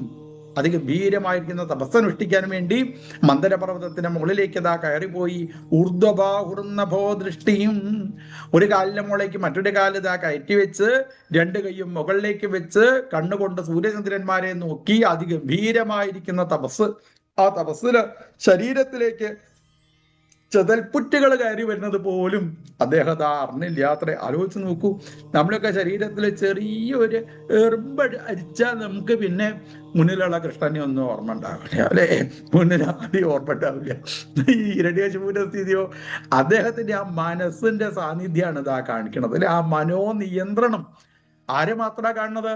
മനസ്സിനെ കണ്ണുകൊണ്ട് ഭഗവാനിലേക്ക് ബന്ധപ്പെടുത്തി, മനസ്സിനെ മൂക്കുകൊണ്ട് ബ്രഹ്മാവിലേക്ക് ബന്ധപ്പെടുത്തി, മനസ്സിനെ കാതുകൊണ്ട് ബ്രഹ്മാവിലേക്ക് എങ്ങനെ ബന്ധപ്പെടുത്തിക്കൊണ്ട് ഒന്നും അറിയണില്ല അത്രേ. ഒന്നും അറിയാതെ ശരീരം പുറ്റുവന്ന് ചതൽപുറ്റു വന്ന് ആ ചെതല് ശരീരത്തിലുള്ള മാംസവും മജ്ജയും രക്തവും മുഴുവനും കുടിച്ചു കഴിഞ്ഞിട്ടും ബ്രഹ്മാവിനെ ധ്യാനിക്കുന്നതായ തപസ് ചെയ്യുന്നതായിരിക്കുന്ന ഹിരണ്യകശിപു ഉദാഹരണത്തിൽ എത്ര ഘോരമായിരിക്കുന്ന തപസ്സായിരിക്കും, അല്ലെ? ആ തപസ് കണ്ട് ബ്രഹ്മാവ് ഹംസവാഹനായിട്ട് നേരെ മുന്നിലതാ വന്നു നിന്നു. നോക്കിയ സമയത്ത് മണ്ണിന്റെ പുറ്റ ഒക്കെ കൈകൊണ്ട് മാറ്റിയത്രേ. ഒരു അസ്ഥി കൂടാണ് അവിടെ കാണാൻ സാധിച്ചത്. അവനെ പേടിയായി ഇത്രേ, എന്റെ ഭഗവാനെ ഇവനേറ്റം എന്നെ ഇല്ലാതാക്കി കഴിഞ്ഞാലോ നിലത്തേക്ക് ഇറങ്ങണ്ട തോന്നിയ ബ്രഹ്മാവിന്. ഹംസത്തിന്റെ പുറത്താ, ഹംസവാഹം അവസ്ഥിതം, ഹംസത്തിന്റെ പുറത്തുനിന്ന് താഴത്തേക്ക് ഇറങ്ങാതെ അവിടെ തന്നെ നിന്നൂത്രേ. ബ്രഹ്മാവിനടക്കം പേടിയായി. ഇനിയിപ്പോ എന്താ ചെയ്യുക എന്നുള്ള രീതിയിൽ ബ്രഹ്മാവ് ഈ പേടി വരുന്ന സമയത്ത് ബ്രഹ്മാവിന് ഉപയോഗിക്കാനുള്ളൊരു സൂത്രപ്പണിയുണ്ട്. കമണ്ഡലുവിൽ എപ്പോഴും ഇങ്ങനെ ഗംഗാജലം കൊണ്ടുപോകും അത്രേ. എന്താ ഗംഗാജലത്തിന്റെ പ്രത്യേകത? ശ്രീകൃഷ്ണ ഭഗവാന്റെ പാദങ്ങളിലൂടെ ഒഴുകിയത്. അപ്പൊ ഈ ഗംഗാജലം കണ്ടു കഴിഞ്ഞാൽ കൃഷ്ണനെ ഓർമ്മ വരും. അപ്പൊ മെല്ലെ ആ ശ്രീകൃഷ്ണ ഭഗവാന്റെ മുഖത്തേക്കൊന്ന് നോക്കി. അപ്പൊ ഗംഗാജലം എടുത്ത് ആ അസ്ഥികൂടത്തിലേക്ക് ഇതാ തളിച്ചു. കാരിരുമ്പിന്റെ ശക്തിയോട് കൂടിയിട്ട് അതിബലവാനായിക്കൊണ്ട് അതിശക്തനായിട്ട് ഹിരണ്യകശിപു പുറത്തേക്ക് ഇതാ ഇറങ്ങി വന്നു. ഹംസത്തിന്റെ പുറത്തിരിക്കുന്നതായ ബ്രഹ്മാവിനോട് പറഞ്ഞു, എനിക്ക് മരണം ഉണ്ടാവരുത്. അപ്പൊ ബ്രഹ്മാവ് പറഞ്ഞു, അതിന്റെ അതോറിറ്റി ഞാനല്ല നോക്കണത്, എനിക്കും കൂടി മരണമുണ്ട്. അങ്ങനെ ഒരു വരയ്ക്ക് കിട്ടുമെന്ന് വെച്ചാൽ ഞാനല്ലേ ആദ്യം മരണമില്ലാത്തതായിരിക്കുന്ന രീതിയിൽ എത്തിച്ചേരുക. എനിക്കും കൂടി മരണമുണ്ട്. പിന്നെ ആലോചിച്ചു അത്ര എവിടുന്നൊക്കെയാ മരണം വരിക? അകത്തൊന്നും മരിക്കാൻ പാടില്ല, പുറത്തൊന്നും മരിക്കാൻ പാടില്ല, അങ്ങനെ മരിക്കാൻ പാടില്ല, ഇങ്ങനെ മരിക്കാൻ പാടില്ല, വീട് മരിക്കാൻ പാടില്ല, ജീവ ഉള്ളതുകൊണ്ട് മരിക്കാൻ പാടില്ല, ജീവല്ലാത്തതോട് മരിക്കാൻ പാടില്ല, എവിടുന്നൊക്കെ മരണം വരൂ. അങ്ങനൊന്നും മരണം വരരുത് എന്നുള്ള ഓരോ വരങ്ങൾ ഇതാ വാങ്ങി ഇത്രയും. അങ്ങനെ ഓരോരോ വരവും കൊടുത്ത് കുറച്ചും കഴിയുന്ന സമയത്ത് ബ്രഹ്മാവിനെ തന്നെ സംശയമായി, ഇങ്ങനെയൊക്കെ ഞാൻ വരം കൊടുത്തു കഴിഞ്ഞാൽ ചിലപ്പോ ഇനി അബദ്ധമായാലോ. അപ്പൊ ഹംസത്തിന്റെ പുറത്തിരിക്കുന്ന ബ്രഹ്മാവ് ശ്രീകൃഷ്ണ ഭഗവാൻ ഒരു മരത്തിന്റെ പിന്നിൽ ഇങ്ങനെ ഒളിഞ്ഞിരുന്ന് എല്ലാതും കാണുക അത്രേ. ശ്രീകൃഷ്ണ ഭഗവാന്റെ മുഖത്തേക്കൊന്നും നോക്കി. അപ്പൊ ഭഗവാൻ കൈകൊണ്ട് കാണിച്ചു, നീ എന്ത് വരം വേണിച്ചാലും കൊടുത്തോ, ഒരു കുഴപ്പമില്ല, ഒക്കെ ഞാൻ നേരെയാക്കി തരാ പറഞ്ഞു. പക്ഷെ ശ്രീകൃഷ്ണ ഭഗവാൻ ഒരു കാര്യം ചെയ്തിട്ടുണ്ട്. ഇവിടെ ഹിരണ്യകശിപു ഓരോ വരവും ചോദിക്കുന്ന സമയത്ത് ഭഗവാൻ 200 പേജിന്റെ ഒരു പുസ്തകം കയ്യിലേക്ക് എടുത്ത് ഒരു കടലാസ് പെൻസിലുണ്ട്. ചെറിയ കുട്ടികളൊക്കെ ഓരോ ചിത്രം വരയ്ക്കില്ലേ, അതേപോലെ കൃഷ്ണൻ ഒരു ചിത്രം വരച്ചു. എന്താണ്? മനുഷ്യൻ കൊല്ലാൻ പാടില്ല, മൃഗം കൊല്ലാൻ പാടില്ല. ആരാവണം? നന്നായിട്ട് ആലോചിച്ചു അത്രേ. ജീവൻ ഉള്ളതുകൊണ്ട് കൊല്ലാൻ പാടില്ല, ജീവനില്ലാത്തതുകൊണ്ട് കൊല്ലാൻ പാടില്ല. എന്താവണം? അങ്ങനെ ശ്രീകൃഷ്ണ ഭഗവാൻ ഒരു ചിത്രം ആ പുസ്തകത്തിൽ ഇങ്ങനെ വരയ്ക്കുന്നുണ്ട്. ആ ചിത്രമാണ് നരസിംഹാവതാരം എന്ന് പറയും അല്ലേ. അതിനൊരു ചിത്രം ഇങ്ങനെ വരച്ചു. ഭക്തരെ ഭഗവാന്റെ സ്വരൂപത്തിനെ കൊടുക്കുക. ഭഗവാൻ പോലും അല്ല തന്റെ രൂപത്തിനെ സൃഷ്ടിക്കുന്നത്. ആരാണ്? ഭക്തനാണ്. ഹിരണ്യകശിപുവാണ് നരസിംഹത്തിന്റെ രൂപത്തിനെ അതാ സൃഷ്ടിക്കുന്നത്. അങ്ങനെ ഒരു രൂപത്തിനെ ഭഗവാൻ അങ്ങനെ ധ്യാനിച്ചുകൊണ്ട് നിൽക്കുകയാണ്. ഏത് രൂപത്തിൽ വേണം ഞാൻ വരാം? അങ്ങനെ വരൊക്കെ കിട്ടി അഹങ്കാരിയായിട്ട് തീർന്ന ഹിരണ്യകശിപു ദേവലോകത്തിനെയൊക്കെ ആക്രമിച്ചു. കുറച്ചേരൊക്കെ അവിടെ ഇരുന്നു. നല്ല സ്വർണത്തിന്റെ സിംഹാസനം ഉണ്ട്. കുറച്ചേരം അതിന്റെ മുകളിൽ കയറി ഇരുന്നു അത്രേ. മാത്രമല്ല അവിടുന്ന് പോണ സമയത്ത് തന്നെ കുപ്പിയിൽ നിറം മാറിയ ഒരു വെള്ളം കൊണ്ടുപോയി ഉണ്ടായിരുന്നു. അതൊക്കെ കുറേശ്ശെടുത്ത് കുടിച്ചു. കണ്ണൊക്കെ അങ്ങനെ ചുകപ്പിച്ചുകൊണ്ട് അവിടെ ഇരിക്കണം. ഹിരണ്യകശിപുവിനെ ധ്യാനിക്കാനുള്ള ഒരു ധ്യാന ശ്ലോകം ഭാഗവത്തിൽ പറഞ്ഞു. ഇനിയിപ്പോ രാവിലെ നീട്ടി ഹിരണ്യകശിപുവിനെയാണ് ഒരു അക്ക് ധ്യാനിക്കണത്തിന് ഈ ധ്യാന ശ്ലോകം വായിച്ചാൽ മതി അല്ലേ. അങ്ങനെ ഹിരണ്യകശിപു പിന്നെയും ഭൂമിയിൽ എത്തിച്ചേർന്ന് കയാധുവിനെ വിവാഹം കഴിച്ചു. 4-5 ആൺകുട്ടികൾ ഉണ്ടായി. ഹ്ലാദൻ, അനുഹ്ലാദൻ, സംഹ്ലാദൻ, പിന്നീടാണ് പ്രഹ്ലാദൻ ഉണ്ടാവുന്നത്. ആ പ്രഹ്ലാദനോ ചെറിയ കുട്ടിയായിരിക്കുന്ന സമയത്ത് തന്നെ ഭഗവാന്റെ തിരുനാമം ഉറക്കതാ ജപിക്കാനായിട്ട് പുറപ്പെട്ടു. താൻ പോലും ഈ നാമം ഇവിടെ ജപിക്കാൻ പാടില്ല എന്ന് പറഞ്ഞതായിരിക്കുന്ന എന്റെ പുത്രൻ ഇവിടെ ഇരുന്നത് ആ നാമം ജപിക്കുന്നുവോ, അവരെ നാമജപം ഇല്ലാതാക്കണം എന്ന് വിചാരിച്ച് ഗുരുകുലത്തിലേക്ക് പറഞ്ഞയച്ചു. അവിടെ മെയിൻ പ്രൊഫസറായിട്ടിരിക്കുന്നത് ശുക്രാചാര്യരാണ്. ശുക്രാചാര്യര് വിചാരിച്ചു, ഈ കുട്ടികളെ ഒന്നും വേണ്ടാത്തത് പഠിപ്പിക്കാൻ എന്നെ കൊണ്ട് പറ്റില്ല കേട്ടോ. അത് ലോങ് ലീവ് എടുത്ത് പോയി ഇത്രേ. എങ്ങടാ പോണത് എന്ന് പറഞ്ഞില്ല. ഒരു കഷ്ണം കടലാസിൽ എഴുതി വെച്ചിട്ടാ പോയത്. ഇവിടെ കുട്ടികളെ സ്കൂളിൽ ചേർത്താൻ വേണ്ടിയിട്ട് ഹിരണ്യകശിപു വന്നു നോക്കിയ സമയത്ത് ലീവ് ലെറ്റർ കണ്ടു അത്രേ. ഇനിയിപ്പോ ആരാ തന്റെ കുട്ടികളെ പഠിപ്പിക്കുക? ശുക്രാചാര്യരുടെ കുട്ടികളുണ്ട് 2 പേര്, ഷണ്ഡനും മർക്കനും. അവരാണ് കുട്ടികൾക്ക് വേണ്ട കാര്യങ്ങളൊക്കെ പറഞ്ഞു കൊടുക്കുന്നത്. അപ്പോ പ്രഹ്ലാദൻ അവിടെ ഇരുന്ന് പറഞ്ഞു, ധർമ്മമർത്ഥം ച കാമം ച, ഈ ധർമാർത്ഥ കാമങ്ങളല്ലാതെ മോക്ഷം എന്ന് പേരായിരിക്കുന്ന ഒരു കാര്യം കൂടി ഇല്ലേ? അപ്പൊ ചണ്ടാമർക്കന്മാര് പറഞ്ഞു, ആ സിലബസ് ഇവിടെ പഠിപ്പിക്കുക പതിവില്ല പറഞ്ഞു അത്രേ. അങ്ങനെ പഠിച്ച കാര്യങ്ങളൊക്കെ എന്താണ് എന്നറിയാൻ വേണ്ടി ഹിരണ്യകശിപു പ്രഹ്ലാദനോട് ചോദിച്ചു. പ്രഹ്ലാദൻ പറഞ്ഞു, അച്ഛാ എന്നും ഇങ്ങനെ ഈ വീട്ടിലിരിക്കുകയല്ല കേട്ടോ വേണ്ടത്, വീട് വിട്ട് പുറത്തേക്ക് ഇറങ്ങൂ, ഹരിയെ ആശ്രയിക്കൂ അച്ഛാ. ദേഷ്യം വന്നു ഹിരണ്യകശിപുവിന്. അവിടെ മടിയിൽ നിന്ന് ദൂരത്തേക്ക് മാറ്റി നിർത്തി. മറ്റൊരു ദിവസം വിളിച്ച് ചോദിച്ചു, ഉണ്ണി പണ്ട് പറഞ്ഞതുപോലെ പറയാനായിട്ട് പാടില്ല, നീ പഠിച്ചതിൽ വെച്ച് ഏറ്റവും ശ്രേഷ്ഠമായത് എന്താണ്, അത് പറയൂ പറഞ്ഞു. അപ്പൊ പ്രഹ്ലാദൻ പറഞ്ഞു, പണ്ട് ഞാൻ പറഞ്ഞത് കുറച്ച് തെറ്റിപ്പോയി അച്ഛ. ആർക്കും പെട്ടെന്ന് തൻ്റെ വീടിനെ ഉപേക്ഷിക്കാനായിട്ട് സാധിക്കില്ല. ഇതിനൊക്കെ ഉപേക്ഷിക്കേണ്ടവനാണ് ഞാൻ എന്നുള്ള കാര്യം ഉറപ്പാ. പക്ഷെ ആ ഭാവത്തിലേക്ക് നമ്മൾ കുറെ കാലം മുന്നേ തന്നെ എത്തിച്ചേരണം എന്നുണ്ടെങ്കിൽ എന്ത് വേണം? ശ്രവണം, കീർത്തനം, വിഷ്ണോ സ്മരണം, പാദസേവനം, അർച്ചനം വന്ദനം ദാസ്യം സഖ്യം ആത്മനിവേദനം ശ്രവണം. ഭഗവാന്റെ അതിമനോഹരമായിരിക്കുന്ന കഥകൾ അങ്ങനെ കേട്ട് കേട്ട് കേട്ട് കേട്ട് കേട്ട് കേട്ട് കേട്ട് കേട്ട് കേട്ട് ആദ്യം തന്നെ കഥ കേൾക്കാനുള്ള ഒരു മനോഭാവമാണ് ഇതാ ഉണ്ടാവേണ്ടത്. നമ്മൾ ആദ്യം പറഞ്ഞല്ലോ, പ്രഭാഷണം തുടങ്ങിയ സമയത്ത് തന്നെ നമ്മൾ പറഞ്ഞു, ഭഗവാന്റെ കഥ കേൾക്കാനായിട്ട് സാധിക്കുന്ന ഒരാൾക്ക് എന്തുണ്ടായിരിക്കും? ആ കൃഷ്ണനെ നേരിട്ട് കാണാനായിട്ട് ഇതാ സാധിക്കും അല്ലേ? ആ ഭഗവാന്റെ അതിമനോഹരമായിരിക്കുന്ന കഥകളെ നന്നായിട്ട് ഇതാ കേൾക്കാൻ വേണ്ടിയിട്ട് ഇതാ ശ്രമിക്കൂ അച്ഛ. കീർത്തനം, ഭഗവാനെ പറ്റിയിട്ട് കീർത്തിക്കാൻ വേണ്ടിയിട്ട് ഇതാ ശ്രമിക്കൂ. വിഷ്ണോ സ്മരണം, ഭഗവാന്റെ അതിമനോഹരമായിരിക്കുന്ന സ്വരൂപത്തിനെ ധ്യാനിക്കാൻ വേണ്ടിയിട്ട് ഇതാ ശ്രമിക്കൂ അച്ഛ. കീർത്തനം വിഷ്ണോ സ്മരണം പാദസേവനം അർച്ചനം വന്ദനം ദാസ്യം സഖ്യം ആത്മനിവേദനം എല്ലതും ഭഗവാനിലേക്ക് അങ്ങനെ സമർപ്പിക്കുക. എന്തും ഭഗവാനിലേക്ക് സമർപ്പിച്ചുകൊണ്ട് ചെയ്യാനുള്ളതായിരിക്കുന്ന ഒരു മനോഭാവമാണ് ജീവിതത്തിൽ അതാ ഉണ്ടാവേണ്ടത്. ദേഷ്യം വന്നു ഹിരണ്യകശിപുവിന്. അവിടെ നിന്ന് വരുണപാശത്തില് ആ പ്രഹ്ലാദനെ വരിഞ്ഞതാ കെട്ടി തന്റെ മുന്നിലിരിക്കുന്നതായിരിക്കുന്ന കുട്ടികളോടായി പിന്നീട് അതാ ഉപദേശങ്ങള്. കുട്ടികളെ ചെറിയ കുട്ടിയായിരിക്കുന്ന സമയത്ത് തന്നെ എന്ത് വേണം? ഭഗവത് ഉപാസന ആരംഭിക്കണം. കൗമാരാചരേൽ പ്രാജ്ഞ ധർമാൻ ഭാഗവതാനിഹ. ചെറിയ കുട്ടിയായിരിക്കുന്ന സമയത്ത് തന്നെ ഭഗവാന്റെ കീർത്തനങ്ങള്, ഭഗവാനെ ഉപാസിക്കാൻ വേണ്ടിയിട്ട് ശ്രമിക്കൂ. കാരണം ജീവിതം എന്ന് പറഞ്ഞു കഴിഞ്ഞാൽ ഏറിക്കഴിഞ്ഞാൽ 100 കൊല്ലേ ആയുസ് ഉണ്ടാവുള്ളൂ അല്ലേ? 100 കൊല്ലൊന്നും ജീവിക്കണമെന്ന് ഒരുവിധ ആൾക്കാരൊന്നും വിചാരിക്കില്ല. ഒരു 10-35 കൊല്ലാവുമ്പോഴേക്കും ആൾക്കാർ കാലുവേദന, മേലുവേദന, വയ്യാട്ടോ ഭഗവാനെ ഇവിടുന്ന് അങ്ങോട്ട് കൊണ്ടുപോണേ, എന്നെ ഇവിടുന്ന് അങ്ങോട്ട് കൊണ്ടുപോണേ, ഇത് ആൾക്കാരൊക്കെ പറഞ്ഞിട്ട് പറയുന്നേ ഉള്ളൂ. പോണമെന്നൊന്നും ആഗ്രഹമില്ല, പറഞ്ഞെടുക്കും. ഇന്നെ ഇവിടുന്ന് അങ്ങോട്ട് എടുത്താൽ മതിയായിരുന്നു ഭഗവാൻ, ഇന്നെ ഇവിടുന്ന് അങ്ങോട്ട് എടുത്താൽ മതിയായിരുന്നു ഭഗവാനേത്. അതിനൊരു മുത്തശ്ശി ഉണ്ടായിരുന്നു അത്രേ. അങ്ങനെ ആ മുത്തശ്ശി അമ്പലത്തിൻ്റെ ഉള്ളിക്കാണ്ട് കയറിയാൽ തുടങ്ങും. വാതിൽ ആ പടി അങ്ങോട്ട് കയറി ഉള്ളിക്കാണ്ട് കയറിയാൽ തുടങ്ങും. ഉറക്കെ പറയാം, എന്നെ ഇവിടുന്ന് കൊണ്ടുപോണേ ഭഗവാനെ, എന്നെ ഇവിടുന്ന് കൊണ്ടുപോണേ, എനിക്ക് ഇവിടെ ജീവിച്ച മതിയായി. ഈ സ്ത്രീ അമ്പലത്തിൽ തൊഴാൻ വന്നു കഴിഞ്ഞാൽ പിന്നെ അമ്പലത്തിൽ പൂജ വയ്ക്കുന്ന ശാന്തിക്കാരന് സ്വൈരെന്ന് പറഞ്ഞതില്ല. ഇങ്ങനെ ഒരു ഓത് പറഞ്ഞ് ഒരു ദിവസം പൂജ വയ്ക്കുന്ന ആ ശാന്തിക്കാരന് തോന്നി, ഈ ശബ്ദം ഒന്ന് നിർത്തണമല്ലോ, എങ്ങനെയെങ്കിലും ഒന്ന് നിർത്തണം എന്ന് വിചാരിച്ച് ശ്രീകോവിലിൻ്റെ ഉള്ളിൽ വലിയൊരു വിഗ്രഹം. ഇയാൾ എന്ത് ചെയ്തു പറയും? വിഗ്രഹത്തിന്റെ പിന്നിൽ പോയിരുന്നു. മുത്തശ്ശി നേരെ മുന്നിൽ അങ്ങനെ വന്ന് കൈ പിന്നെ ഇവിടുന്ന് അങ്ങോട്ട് കൊണ്ടുപോണേ ഭഗവാനെ, എനിക്കിനി ഇവിടെ ജീവിക്കണത് ആഗ്രഹമില്ലേ എന്ന് പറഞ്ഞ് ഉറക്കെ ഇങ്ങനെ പറഞ്ഞപ്പോ വിഗ്രഹത്തിന്റെ പിന്നിലിരുന്ന് ആ ശാന്തിക്കാരൻ പറഞ്ഞു, അമ്മയ്ക്ക് അങ്ങനെ ഒരു ആഗ്രഹം ഉണ്ടെങ്കിൽ അമ്മയെ കൊണ്ടുപോവാൻ വേണ്ടി അടുത്ത വെള്ളിയാഴ്ച 11:30 മണിക്ക് ഞാനിതാ വരുന്നതാണ്. പിന്നെ അമ്മ അമ്പലത്തിൽ വന്നില്ല.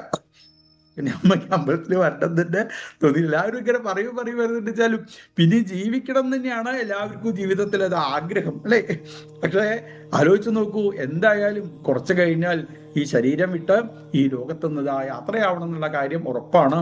100 കൊല്ലം സാധാരണയ്ക്ക് ആയുസ് പറയണമെന്നേ ഉള്ളൂ. അല്ല, 50 കൊല്ലക്കാലവും കടന്നുറങ്ങണ സമയത്ത് ഒരിക്കലും ഒരാൾക്ക് ഈശ്വരനെ ഉപാസിക്കാൻ സാധിക്കുന്നില്ല. ആദ്യത്തെ കുറച്ചു കാലം പഠിക്കുന്ന സമയത്ത് വേണ്ട രീതിയിൽ ഭഗവാൻ ഉപാസിക്കാൻ സാധിക്കുന്നുണ്ടോ? പഠനമൊക്കെ കഴിഞ്ഞിട്ട് വെച്ചാൽ ജോലി അന്വേഷിച്ച് നടക്കുന്ന സമയത്തും വേണ്ട രീതിയിൽ ഭഗവാനെ ഉപാസിക്കാൻ സാധിക്കുന്നില്ല. ജോലിയൊക്കെ കിട്ടി എവിടുന്നാ വിവാഹം കഴിക്കാന്ന് വിചാരിച്ച് ലോകം മുഴുവനും ഇങ്ങനെ വിവാഹപ്രായമായി കഴിഞ്ഞാൽ പിന്നെ എങ്ങനെയാ? എവിടെയൊക്കെ മാട്രിമോണിയൽ ഉണ്ടോ അവിടെയൊക്കെ പോയി രജിസ്റ്റർ ചെയ്ത് അങ്ങനെ നോക്കി ഒരു ഞായറാഴ്ച ഉണ്ട് വെച്ചാൽ വേറെ ഏതെങ്കിലും ഒരു പെൺകുട്ടീൻ്റെ വീട്ടിൽ പോയിട്ട് അവിടുന്ന് ചായയൊക്കെ കഴിച്ച് അവിടുന്ന് ആ പെൺകുട്ടീനെ കണ്ട് പിന്നെ ആ പെൺകുട്ടി വിളിക്കും, ഇയാൾ വേണ്ടാട്ടോ അച്ചാക്കി, ഇയാൾ വേണ്ടാട്ടോ അച്ഛാ, അത് പറഞ്ഞ് ഇങ്ങനെ വിവാഹവും തരാവില്ല. എന്നിട്ട് എവിടുന്ന് തൻ്റെ വീടിന്റെ അടുത്തുള്ള ഒരു വീട്ടിൽ നിന്ന് ഒരു പെൺകുട്ടീനെ കല്യാണം കഴിച്ചു. ഇത് ആദ്യം മനസ്സിലായാൽ മതി, അത് ഭഗവാൻ പറഞ്ഞു കൊടുക്കില്ല. ലോകം മുഴുവനും ഓടി നടക്കുന്ന സമയത്തും ഒരാൾക്ക് വേണ്ട രീതിയിൽ ഭഗവാനെ ഉപാസിക്കാനായിട്ട് സാധിക്കുന്നില്ല. ഈ വിവാഹം കഴിഞ്ഞാലോ? വിവാഹം കഴിഞ്ഞിട്ട് വെച്ചാലുള്ള സ്ഥിതി ആലോചിച്ച് നോക്കൂ. വിവാഹം കഴിഞ്ഞാൽ ആദ്യം എന്താ ഭാര്യ ഭർത്താവിനോട് പറയുക അല്ലെ? എന്നും ഈ വീട്ടിലിരുന്നാൽ മതി, ചേട്ടാ പുതിയ വീടുണ്ടാക്കണ്ടേ ചോദിക്കും. പുതിയ വീടുണ്ടാക്കണ്ടേ ചോദിക്കുന്നതോട് കൂടിയിട്ട് വീടുണ്ടാക്കാൻ വേണ്ടി ലോകം മുഴുവനും ഓടി നടക്കുന്ന സമയത്തും ഒരാൾക്ക് വേണ്ട രീതിയിൽ ഈശ്വരനെ ഉപാസിക്കാനായിട്ട് സാധിക്കുന്നില്ല. അങ്ങനെ ലോകം മുഴുവനും ഓടി നടക്കുന്ന വീടുണ്ടാക്കാനായിട്ട് പുറപ്പെടുന്നതിൻ്റെ ഇടയ്ക്ക് ഭാര്യ പ്രസവിച്ചു 4 കുട്ടികൾ ഒരുമിച്ച്. ഒരു കുട്ടി ഒരു ഹോസ്പിറ്റലില്, വേറൊരു കുട്ടി വേറൊരു ഹോസ്പിറ്റലില്, വേറൊരു കുട്ടി വേറൊരു ഹോസ്പിറ്റലിൽ. ഇയാൾ ഓട്ടോറിക്ഷ എടുത്ത് ഇങ്ങനെ അങ്ങോട്ട് ഓടുന്നുണ്ട് ഇങ്ങോട്ട് ഓടുന്നുണ്ട്. അച്ഛനും ഇഷ്ടമില്ലാതെ അപ്പയ്ക്കും ഇഷ്ടമില്ലാതെ ആ കല്യാണം കഴിച്ചത്. ആരുമില്ല സഹായിക്കാൻ, ഒറ്റയ്ക്കേ ഉള്ളൂ. കയ്യിലാഴ്ച പൈസ ഇല്ലല്ലോ ഭഗവാനെ. ലോകം മുഴുവനും ഓടി നടക്കണതിന്റെ ഇടയ്ക്ക് എങ്ങനെയാ ഒരാൾക്ക് വേണ്ട രീതിയിൽ ഭഗവാനെ ഉപാസിക്കാനായിട്ട് സാധിക്കുന്നത് അല്ലേ? അതുകൊണ്ട് അവിടൊക്കെ നീ അറിയാതെ ഏതെങ്കിലും സത്സംഗത്തിലേറ്റം വന്നിരുന്നു വിചാരിക്കുക. അവിടെ ഇരുന്ന് ഭാഗവത് അങ്ങനെ കേൾക്കണ സമയത്ത് എന്തൊരു ശാന്തിയാ ഭഗവാനെ, എന്തൊരു സമാധാനം. അപ്പോഴവര് വിചാരിക്കും അത്രേ, റിട്ടയർ ആയി കഴിഞ്ഞാൽ എന്തായാലും ഒരു ഭാഗവതം ഞാൻ വാങ്ങും കേട്ടോ. റിട്ടയർ ആയി കഴിഞ്ഞാലുള്ള സ്ഥിതി എന്താ? കാതും കേൾക്കില്ല, കണ്ണും കാണില്ല അല്ലെ? തൃശ്ശൂർ പൂരത്തിനൊക്കെ പോയി കഴിഞ്ഞാൽ ചോദിക്കുക, എന്താ ഒരു പുക ഇങ്ങനെ പോണത്, ശബ്ദം കേൾക്കുന്നില്ല. ആ സമയത്ത് ഭാഗവതം വായിക്കാൻ പുറപ്പെട്ട് കഴിഞ്ഞാൽ എങ്ങനെയാ കാര്യങ്ങൾ ഇതാ മനസ്സിലാവുക. അതുകൊണ്ട് കുട്ടികളെ എന്ത് വേണം? കൗമാര ആചരയിൽ പ്രാജ്ഞാം. കിട്ടിയതായിരിക്കുന്ന സമയം ഭഗവാന്റെ തിരുനാമം ജപിക്കാൻ വേണ്ടിയിട്ട് ശ്രമിക്കൂ എന്ന് പറയലും, അവിടെ ഇരിക്കുന്ന സകല കുട്ടികളും കൂടി ഒരുമിച്ച് ഭഗവാന്റെ തിരുനാമം ഇങ്ങനെ ജപിക്കണത് കേട്ട് ദേഷ്യം വന്ന ഹിരണ്യകശിപ്പും കയ്യിലേക്ക് വാളെടുത്ത് സദസ്സിലേക്ക് കയറി വന്നു. എന്നിട്ട് പ്രഹ്ലാദനോട് ചോദിച്ചു, വ്യക്തം, എനിക്കൊരു കാര്യം വ്യക്തമായി. ത്വം മർത്തുകാമഹ, നീ മരണത്തിനെ ആഗ്രഹിച്ചുകൊണ്ടാണ് നിങ്ങളുടേതായിരിക്കുന്ന പ്രവൃത്തികൾ ഇവിടെ ഇരുന്നു കൊണ്ട് ചെയ്യണത്. ഗോപായേത ഹരിസ്ത്വാദ്യ യസ്തേ ശരണമീപ്സിതം. നീ പറയുന്നില്ലേ സകല ചരാചരങ്ങളിലും ഭഗവാൻ ഉണ്ട് എന്നുള്ളത്? അങ്ങനെ ഒരു ഈശ്വരൻ ഉണ്ടെങ്കിൽ ആ ഈശ്വരൻ വന്ന് നിന്നെ രക്ഷിക്കുന്നത് എനിക്ക് കാണാൻ സാധിക്കട്ടെ എന്ന് പറയലും, തൻ്റെ ആ മുഷ്ടി ചുരുട്ടി വാള് പിടിച്ചതായിരിക്കുന്ന ആ മുഷ്ടി കൊണ്ട് ഈ തൂണിന് ഇടിക്കണതും തൂണ് രണ്ടായിട്ട് പിളരുന്നതും അവിടെ നിന്ന് സാക്ഷാൽ ഭഗവാൻ തപ്തസ്വർണ സവർണ ഘൂർണ തതിരൂക്ഷാക്ഷം സടാകേസര പ്രൽക്കംബ പ്രതികുംബിതാംബരമഹോ ജിയാത്തവേദം വപു വ്യാപ്ത വ്യാപ്ത മഹാദരീ സഖമുഖം ഗോഗ്രവൽഗൻ മഹാജിഹ്വ. അതി ഭീകരമായിരിക്കുന്ന സ്വരൂപത്തോടു കൂടി പകുതി നരാകാരം പകുതി സിംഹാകാരം എന്നുള്ള രീതിയിൽ നരസിംഹ സ്വരൂപം സ്വീകരിച്ച് ഉണ്ട കണ്ണുകളിൽ നിന്ന് തീയ പാറുന്ന രീതിയിൽ വലിയ നാസികാദ്വാരത്തിൽ നിന്ന് കൊടുങ്കാറ്റ് പോലെ ശ്വാസോച്ഛ്വാസമായി ചെറിയതായിരിക്കുന്ന കാതോട് കൂടിയിട്ട് സിംഹങ്ങളുടെ കുഞ്ചി രോമങ്ങളായിക്കൊണ്ട് വലിയതായിരിക്കുന്ന വായിൽ നിന്ന് ഈർച്ചവാള് പോലുള്ളതായിരിക്കുന്ന നാവ് പുറത്തേക്ക് എടുത്തിട്ട് ചെറിയതായിരിക്കുന്ന കഴുത്ത്, കൈകളാണെങ്കിൽ അനവധി കൈകള്, അനവധി തരത്തിലുള്ള ആയുധങ്ങള്, പ്രത്യേകമായിട്ട് 16 തരത്തിലുള്ള ആയുധങ്ങള് നഖം ആയുധമായി സ്വീകരിച്ച് പീതാംബരപ്പെട്ടുടുത്ത് പാദങ്ങളിലെ സ്വർണത്തിന്റെ പാദസരമൊക്കെ അണിഞ്ഞ് നിൽക്കുന്നതായ ആ നരസിംഹ ഭഗവാനെ ഇപ്പോ ഹിരണ്യകശിപുവിന് കാണാനായിട്ട് സാധിച്ചു. നുങ്നം വിഷ്ണുരയം, ഇതുവരെ ഞാൻ കാത്തുനിന്നതായിരിക്കുന്ന ആ വിഷ്ണു ഇത് തന്നെയാണ് എന്ന് മനസ്സിലാക്കി കുറച്ചു നേരം ഹിരണ്യകശിപുവും നരസിംഹമൂർത്തിയും തമ്മിൽ യുദ്ധം ചെയ്തു. സന്ധ്യാസമയം ആവുന്നതോട് കൂടിയിട്ട് അകത്തല്ലാതെ പുറത്തല്ലാതെ ഹിരണ്യകശിപുവിന്റെ ആ കൊട്ടാരത്തിന്റെ നേരെ മുന്നിലുള്ളതായിരിക്കുന്ന ഉമ്മർപ്പടിയന്റെ മുകളിൽ ഇരിക്കണു. ഹിരണ്യകശിപുവിനെ തന്റെ മടിയിലേക്ക് എടുത്തു വെച്ചു. കാവടി പോലെ വളഞ്ഞതായിരിക്കുന്ന ഹിരണ്യകശിപുവിന്റെ മാറിലേക്ക് മൂർത്ത നഖങ്ങൾ ഇറക്കി ആ മാറ് കീറി അതിൽ നിന്നും വരുന്നതായിരിക്കുന്ന രക്തം ഭഗവാൻ ശരീരത്തിലേക്ക് അണിയണുണ്ട്. ആ രക്തം എടുത്ത് കുടിക്കുന്നുണ്ട് ഭഗവാൻ. പായമുദൈരഹോ ബഹുസവ സംഹാരി സിംഹാരവാൻ. സിംഹം അലർന്നതുപോലെ ആ നരസിംഹമൂർത്തി അലറുന്നുണ്ട്. നോക്കുന്ന സ്ഥലം മുഴുവനും ഭസ്മമായിട്ട് തീരണു. ദൂരെ സ്ഥിത ഭീരവ. ദേവന്മാര് ആ ഭഗവാന്റെ അടുത്ത് വന്ന് ഓരോ ശ്ലോകങ്ങളെ കൊണ്ട് അതിഗംഭീരമായിട്ട് സ്തുതിച്ചു. ആരുടെ സ്തുതി കേട്ടിട്ടും ദേഷ്യം മാറാത്തതായിരിക്കുന്ന നരസിംഹമൂർത്തിയുടെ അടുത്തേക്ക് ബ്രഹ്മാവ് ലക്ഷ്മി ഭഗവതിയെയും കൂട്ടിക്കൊണ്ടുവന്നു. ലക്ഷ്മി ദേവി അടുത്തെത്തിയ സമയത്ത് ഒരു നോട്ടം നോക്കിയത്രേ, നീയാണോ ഇപ്പൊ എൻ്റെ അടുത്തേക്ക് വരുന്നത്? ലക്ഷ്മി ദേവി ഓടിപ്പോയ സ്ഥലത്തൊന്നും പിന്നെ PWDക്കാർക്ക് പോണ്ടതായിട്ട് വന്നില്ല. ആ സ്ഥലമൊക്കെ എത്ര പെട്ടെന്നാ റോഡായത് അറിയില്ല. പിന്നെ പലരും അത് സ്തുതിച്ചു. അവസാനാണ് ആ പ്രഹ്ലാദൻ വന്ന് ഭഗവാനത സ്തുതിക്കുന്നത്. അതിഗംഭീരമായിരിക്കുന്ന ഭാഗവതത്തിലെ പ്രഹ്ലാദ സ്തുതി 40-45 ശ്ലോകങ്ങളെ കൊണ്ടാണ് പ്രഹ്ലാദൻ ഭഗവാനത സ്തുതിക്കുന്നത്. ആ സ്തുതിയൊക്കെ കേട്ടതോടുകൂടി ഭഗവാന്റെ ദേഷ്യം മുഴുവനും ഇല്ലാതായി. ഭഗവാന്റെ കണ്ണിൽ നിന്ന്, തീപാറുന്ന കണ്ണിൽ നിന്ന് 2 ഇറ്റ് കണ്ണുനീര് ഇപ്പോ പ്രഹ്ലാദന്റെ അടുത്തേക്കായിട്ട് മാറി. പ്രഹ്ലാദനൊന്നും നോക്കിയത്രേ. ഇപ്പോ നേരത്തെ കണ്ടതായിരിക്കുന്ന ഭഗവാനൊന്നും അല്ലല്ലോ. അങ്ങനെ പ്രഹ്ലാദനെ നരസിംഹമൂർത്തി രണ്ട് കൈ കൊണ്ടും എടുത്ത് തന്റെ മടിയില് കൊണ്ടുപോയിട്ടതാ വെച്ചു അത്രേ. എന്നിട്ട് നോക്കി, അയ്യോ ഉണ്ണിക്ക് ഒരു കുഴപ്പമില്ലല്ലോ എന്ന് എപ്രകാരമാണോ അച്ഛനമ്മമാര് കുട്ടികളെ നോക്കണത്, അതേപോലെ തന്റെ മടിയിലിരിക്കുന്ന പ്രഹ്ലാദനെ ഭഗവാനെങ്ങനെ നോക്കണം. പ്രഹ്ലാദനോട് പറഞ്ഞു, പ്രഹ്ലാദ എന്തെങ്കിലും ഒരു വരം വാങ്ങൂ പ്രഹ്ലാദ പറഞ്ഞു. അപ്പൊ പ്രഹ്ലാദൻ പറഞ്ഞു, ഭഗവാനെ വരം വാങ്ങാന്ന് പറഞ്ഞു കഴിഞ്ഞാൽ എന്റെ അച്ഛൻ എത്രയാ വരം വാങ്ങിയത് അറിയില്ല. കണ്ടില്ലേ, എത്രയൊക്കെ വരം വാങ്ങി വേറൊരാളെ ലോകത്ത് കാണില്ലേ. അച്ഛപ്പ കിടക്കണത് ഉണ്ടല്ലേ അവിടെ, എന്നിട്ട് വന്ന് എന്നോട് വരം വാങ്ങാൻ പറഞ്ഞ. ഭഗവാനെ അതല്ല പ്രഹ്ലാദ, അങ്ങ് എന്തെങ്കിലും ഒരു വരം വാങ്ങണം, അത് നിർബന്ധമാണ് പറഞ്ഞു അത്രേ. അപ്പോ പ്രഹ്ലാദൻ പറഞ്ഞു, ഞാൻ അങ്ങയെ സ്തുതിച്ചു, അതിന് അങ്ങ് എനിക്ക് ഇന്ന വരം വേണമെന്ന് പറഞ്ഞു കഴിഞ്ഞിട്ടുണ്ടെച്ചാൽ പിന്നെ ഞാനും അങ്ങും തമ്മിൽ എന്താ ബന്ധമുള്ളത് ഭഗവാനെ? അതിന് കച്ചവട ഭക്തി എന്നാ പറയുക അല്ലെ. 50 രൂപ കൊടുത്തു, 1 കിലോ പഞ്ചസാര വാങ്ങി. പിന്നെ ഈ പഞ്ചസാര തന്ന അയാളെടുത്ത് ഇടയ്ക്കിടയ്ക്ക് മൊബൈൽ നമ്പർ വാങ്ങുക, വിളിക്കുക, നന്നായിട്ടോ അന്ന് എനിക്ക് പഞ്ചസാര തന്നത് അയാളോട് ഇങ്ങനെ പറയുക, അയാളെ കാണുന്ന സമയത്ത് സംസാരിക്കുക. അതിൻ്റെ ഒന്നും ആവശ്യമില്ല, ആ കൊടുത്തു കഴിഞ്ഞു. അവര് തമ്മിലുള്ളതായിരിക്കുന്ന ബന്ധം ഇല്ലാതായി. ഞാൻ അങ്ങയുടെ അടുത്ത് വരം വാങ്ങിക്കഴിഞ്ഞാൽ പിന്നെ ഞാനും അങ്ങും തമ്മില് എന്താ ഭഗവാനെ ബന്ധമുള്ളത്? അതുകൊണ്ട് വരം വാങ്ങാൻ എന്നോട് പറയരുതേ. ഭഗവാൻ പറഞ്ഞു, അങ്ങനെയല്ല പ്രഹ്ലാദം, ഞാൻ ഒരാളിനെ സന്തോഷിച്ചു കഴിഞ്ഞാൽ അയാൾ എന്തെങ്കിലും ഒരു വരം വാങ്ങണം, അത് നിർബന്ധമാണ്. അതുകൊണ്ട് അങ്ങ് എന്തെങ്കിലും ഒരു വരം വാങ്ങിയിട്ടേ പറ്റൂ എന്ന് ഭഗവാൻ വല്ലാതെ നിർബന്ധിച്ചു പ്രഹ്ലാദനെ. അപ്പൊ പ്രഹ്ലാദൻ പറഞ്ഞു, അങ്ങനെയാണിച്ചാൽ എനിക്കൊരു വരം വേണം ഭഗവാനെ. ഭഗവാൻ ചോദിച്ചു, നിന്റെ അച്ഛന് മുക്തി കിട്ടണം അതല്ലേ? അതൊന്നും അല്ല ഭഗവാനെ, എനിക്കൊരു വരം വേണമെന്ന് പറഞ്ഞു. എന്താ വേണ്ടത്? വേഗം പറയൂ പ്രഹ്ലാദ എന്ന് പറഞ്ഞപ്പോ പ്രഹ്ലാദൻ അവിടെ ഇരുന്ന് പറഞ്ഞു, ഒരു വരവും ചോദിക്കാതിരിക്കാനുള്ള ഒരു മനോഭാവം, അതാണ് എനിക്ക് വേണ്ടത് എന്ന് പറഞ്ഞപ്പോ ഭഗവാൻ കണ്ണിൽ നിന്ന് 2 കണ്ണുനീരിതാ പ്രഹ്ലാദന്റെ ശിരസിലേക്ക് ആക്കി മാറ്റണു. തോറ്റു പ്രഹ്ലാദ, ഞാൻ അങ്ങയുടെ ഭക്തിയിൽ ഞാൻ തോറ്റു എന്ന് പറയുന്ന ആ നരസിംഹമൂർത്തി. ആലോചിച്ച് നോക്കൂ, ഭഗവാനൊക്കെ ഒരാളോട് തോറ്റു എന്ന് പറയണമെന്ന് വെച്ചാൽ ആ ഭക്തന്റെ പ്രാധാന്യം എത്രത്തോടെ ഉണ്ടായിരിക്കും അല്ലെ. അനുവ്രജാമ്യഹം നിത്യം പൂയേത്യഗ്രിരേണുഭി. ഇങ്ങനെ പ്രഹ്ലാദനെ പോലെ ഭക്തി ഒരാൾക്ക് ഉണ്ടായിക്കഴിഞ്ഞാൽ അവരുടെ സുഹൃത്തായിക്കൊണ്ട് അവരുടെ കൂട്ടത്തില് എപ്പോഴും ഭഗവാൻ അങ്ങനെ വന്നിരിക്കും അല്ലെ. പിന്നെ അവർക്ക് യാതൊരു തരത്തിലുള്ള പ്രയാസവും ഉണ്ടാവില്ല. ഒന്നും ചോദിക്കുന്നില്ല ആ പ്രഹ്ലാദൻ. അതാണ് ഭഗവാന്റെ മുന്നിൽ പോയിട്ട് ഒന്നും ചോദിക്കാതിരിക്കുമ്പോഴാണ് ഭഗവാന് സന്തോഷമാവുക എന്ന് പറയും അല്ലെ. ഒന്നും ചോദിക്കാതിരിക്കുമ്പോ, ചോദിച്ചു കഴിഞ്ഞാലോ ചോദിക്കുന്ന ആൾക്കാരോട് ഭഗവാന് നല്ല സന്തോഷമാണ് പറയും. എന്താ കാരണം? ചോദിച്ചതിനെ കൊടുത്താ പോരെ.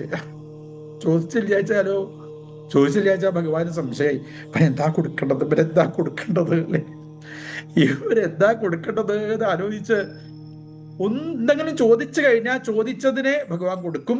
അതും കിട്ടി നമ്മൾ ഇതാ യാത്രയും. ഒന്നും ചോദിക്കുന്നില്ല വെച്ചാൽ ആ ശ്രീകോലിലുള്ള ഭഗവാൻ എന്ത് ചെയ്യും? ഈ ഭക്തന്റെ പിന്നാലെ വരും. പിന്നാലെ വന്ന് ഇടയ്ക്കിടയ്ക്ക് ഇങ്ങനെ ചോദിക്കും ഇത്രേ കാതില്, നിനക്കെന്താ വേണ്ടത് എന്ന് ചോദിക്കുമ്പോ ആ ഭക്തൻ അപ്പോഴും അതെ ഒന്നും മിണ്ടില്ല പറയും. ഒന്നും മിണ്ടാതെ. എന്തുകൊണ്ടാ? ഭക്തൻ അറിവില്ലായിട്ടാണോ? അതല്ല, ഭക്തൻ അറിയാം, ചോദിച്ചാൽ ഭഗവാന്റെ അടുത്തുനിന്ന് ചോദിച്ചത് മാത്രമേ കിട്ടുള്ളൂ. ആരാ യഥാർത്ഥ ഭക്തൻ? മൗനേന ഭക്തിയോപശമേന പൂജിത പ്രസീതതാം സത്വതാംപതി. മൗനേന ഭക്തിയോപശമേന പൂജിത. മൗനമായിട്ട് ഭഗവാന്റെ മുന്നിൽ ഒന്നും മിണ്ടാതെ ഇങ്ങനെ നിൽക്കാൻ സാധിക്കുന്നുണ്ടോ? അവനെയാണ് യഥാർത്ഥ ഭക്തൻ എന്ന് പറയാ അല്ലെ. ഭഗവാന്റെ മുന്നില് ഒന്നും മിണ്ടണ്ട. എല്ലാം അറിയുന്ന കണ്ണനോട് എന്തെങ്കിലും പറയേണ്ട കാര്യമായിട്ട് ആലോചിച്ച് നോക്കും. ഭഗവാനൊക്കെ അറിയില്ലേ. നമ്മുടെ മുന്നിൽ എങ്ങനെ വന്ന് നിൽക്കുന്ന സമയത്ത് നമ്മളെ പറ്റിയിട്ട് നന്നായിട്ട് അറിയുന്ന ആളാണ് സാക്ഷാൽ ഭഗവാൻ. ആ ഭഗവാനോട് മൗനമായി മിണ്ടാതെ എങ്ങനെ എന്ത് ചെയ്യുക? ഭഗവാൻ ഉപാസിക്കണ്ടേ, ഭഗവാന്റെ തിരുനാമം ജപിക്കുക. അതാണ് പ്രഹ്ലാദനും പറയുന്നത്. നാമം ജപിക്കൂ, വേറെ ഒന്നും വേണ്ട. ശ്രവണം, എവിടെയെങ്കിലുമൊക്കെ ഭഗവാന്റെ കഥകൾ പറയുന്നുണ്ട് വെച്ചാൽ കേൾക്കാൻ വേണ്ടിയിട്ട് ആശ്രമിക്കുക. കേട്ട കഥകളൊക്കെ എന്ത് ചെയ്യുക? ആ ഭഗവാന്റെ രൂപത്തിനെ മനസ്സിലേക്ക് അങ്ങനെ ധ്യാനിക്കുക. വിഷ്ണോ സ്മരണം പാദസേവനം. പൂക്കളെ കയ്യിലേക്ക് എടുത്ത് ഭഗവാന്റെ പാദങ്ങളിലേക്ക് പൂക്കൾ സമർപ്പിക്കാൻ വേണ്ടിയിട്ട് ശ്രമിക്കുക. എന്നും ഭഗവാനെ വീണുതാ നമസ്കരിക്കുക. അല്ലെ, എന്നും ഭഗവാനെ നമസ്കരിക്കുക. ഞാൻ എന്തെങ്കിലുമൊക്കെ തെറ്റുകുറ്റങ്ങൾ അറിയാതെ ചെയ്തു പോയിണ്ടെച്ചാൽ അതൊക്കെ ക്ഷമിക്കണേ ക്ഷമിക്കണേ എന്നുള്ള രീതിയിൽ ആ ഭഗവാന്റെ പാദങ്ങളിലേക്ക് വീട് നമസ്കരിക്കാനായിട്ട് സാധിക്കുമ്പോഴാണ് ആ ഭഗവാൻ നമ്മളത് സന്തോഷിക്കുക. അതാണ് വർണ്ണാശ്രമ ധർമ്മങ്ങളായിക്കൊണ്ട് പിന്നീട് 4 അധ്യായങ്ങളില് പറഞ്ഞുകൊണ്ട് സപ്തമസ്കന്ധം പറഞ്ഞതാ സമർപ്പിക്കുന്നത്. ബ്രഹ്മചര്യം, ഗൃഹസ്ഥാശ്രമം, വാനപ്രസ്ഥാശ്രമം, സന്യാസം. പിന്നെ 4 വർണ്ണങ്ങള്: ബ്രാഹ്മണൻ, ക്ഷത്രിയൻ, വൈശ്യൻ, ശൂദ്രൻ. ഇങ്ങനെ 4 ആശ്രമ വർണ്ണ ധർമ്മങ്ങളെ കൂടി പറഞ്ഞുകൊണ്ടാണ് സപ്തമസ്കന്ധം പറഞ്ഞത് സമർപ്പിക്കുന്നത്. ഇതുവരെ ഭഗവത് കാര്യങ്ങളൊക്കെ നമുക്ക് കുറച്ചു നേരം ഇരുന്ന് സംസാരിക്കാനായിട്ട് സാധിച്ചു. ഭഗവാന്റെ അനുഗ്രഹം കൊണ്ട് എല്ലാവർക്കും എല്ലാവിധ ഐശ്വര്യം ഉണ്ടാവണേ എന്ന് നന്നായിട്ട് പ്രാർത്ഥിക്കുന്നു. ഹരേ കൃഷ്ണ.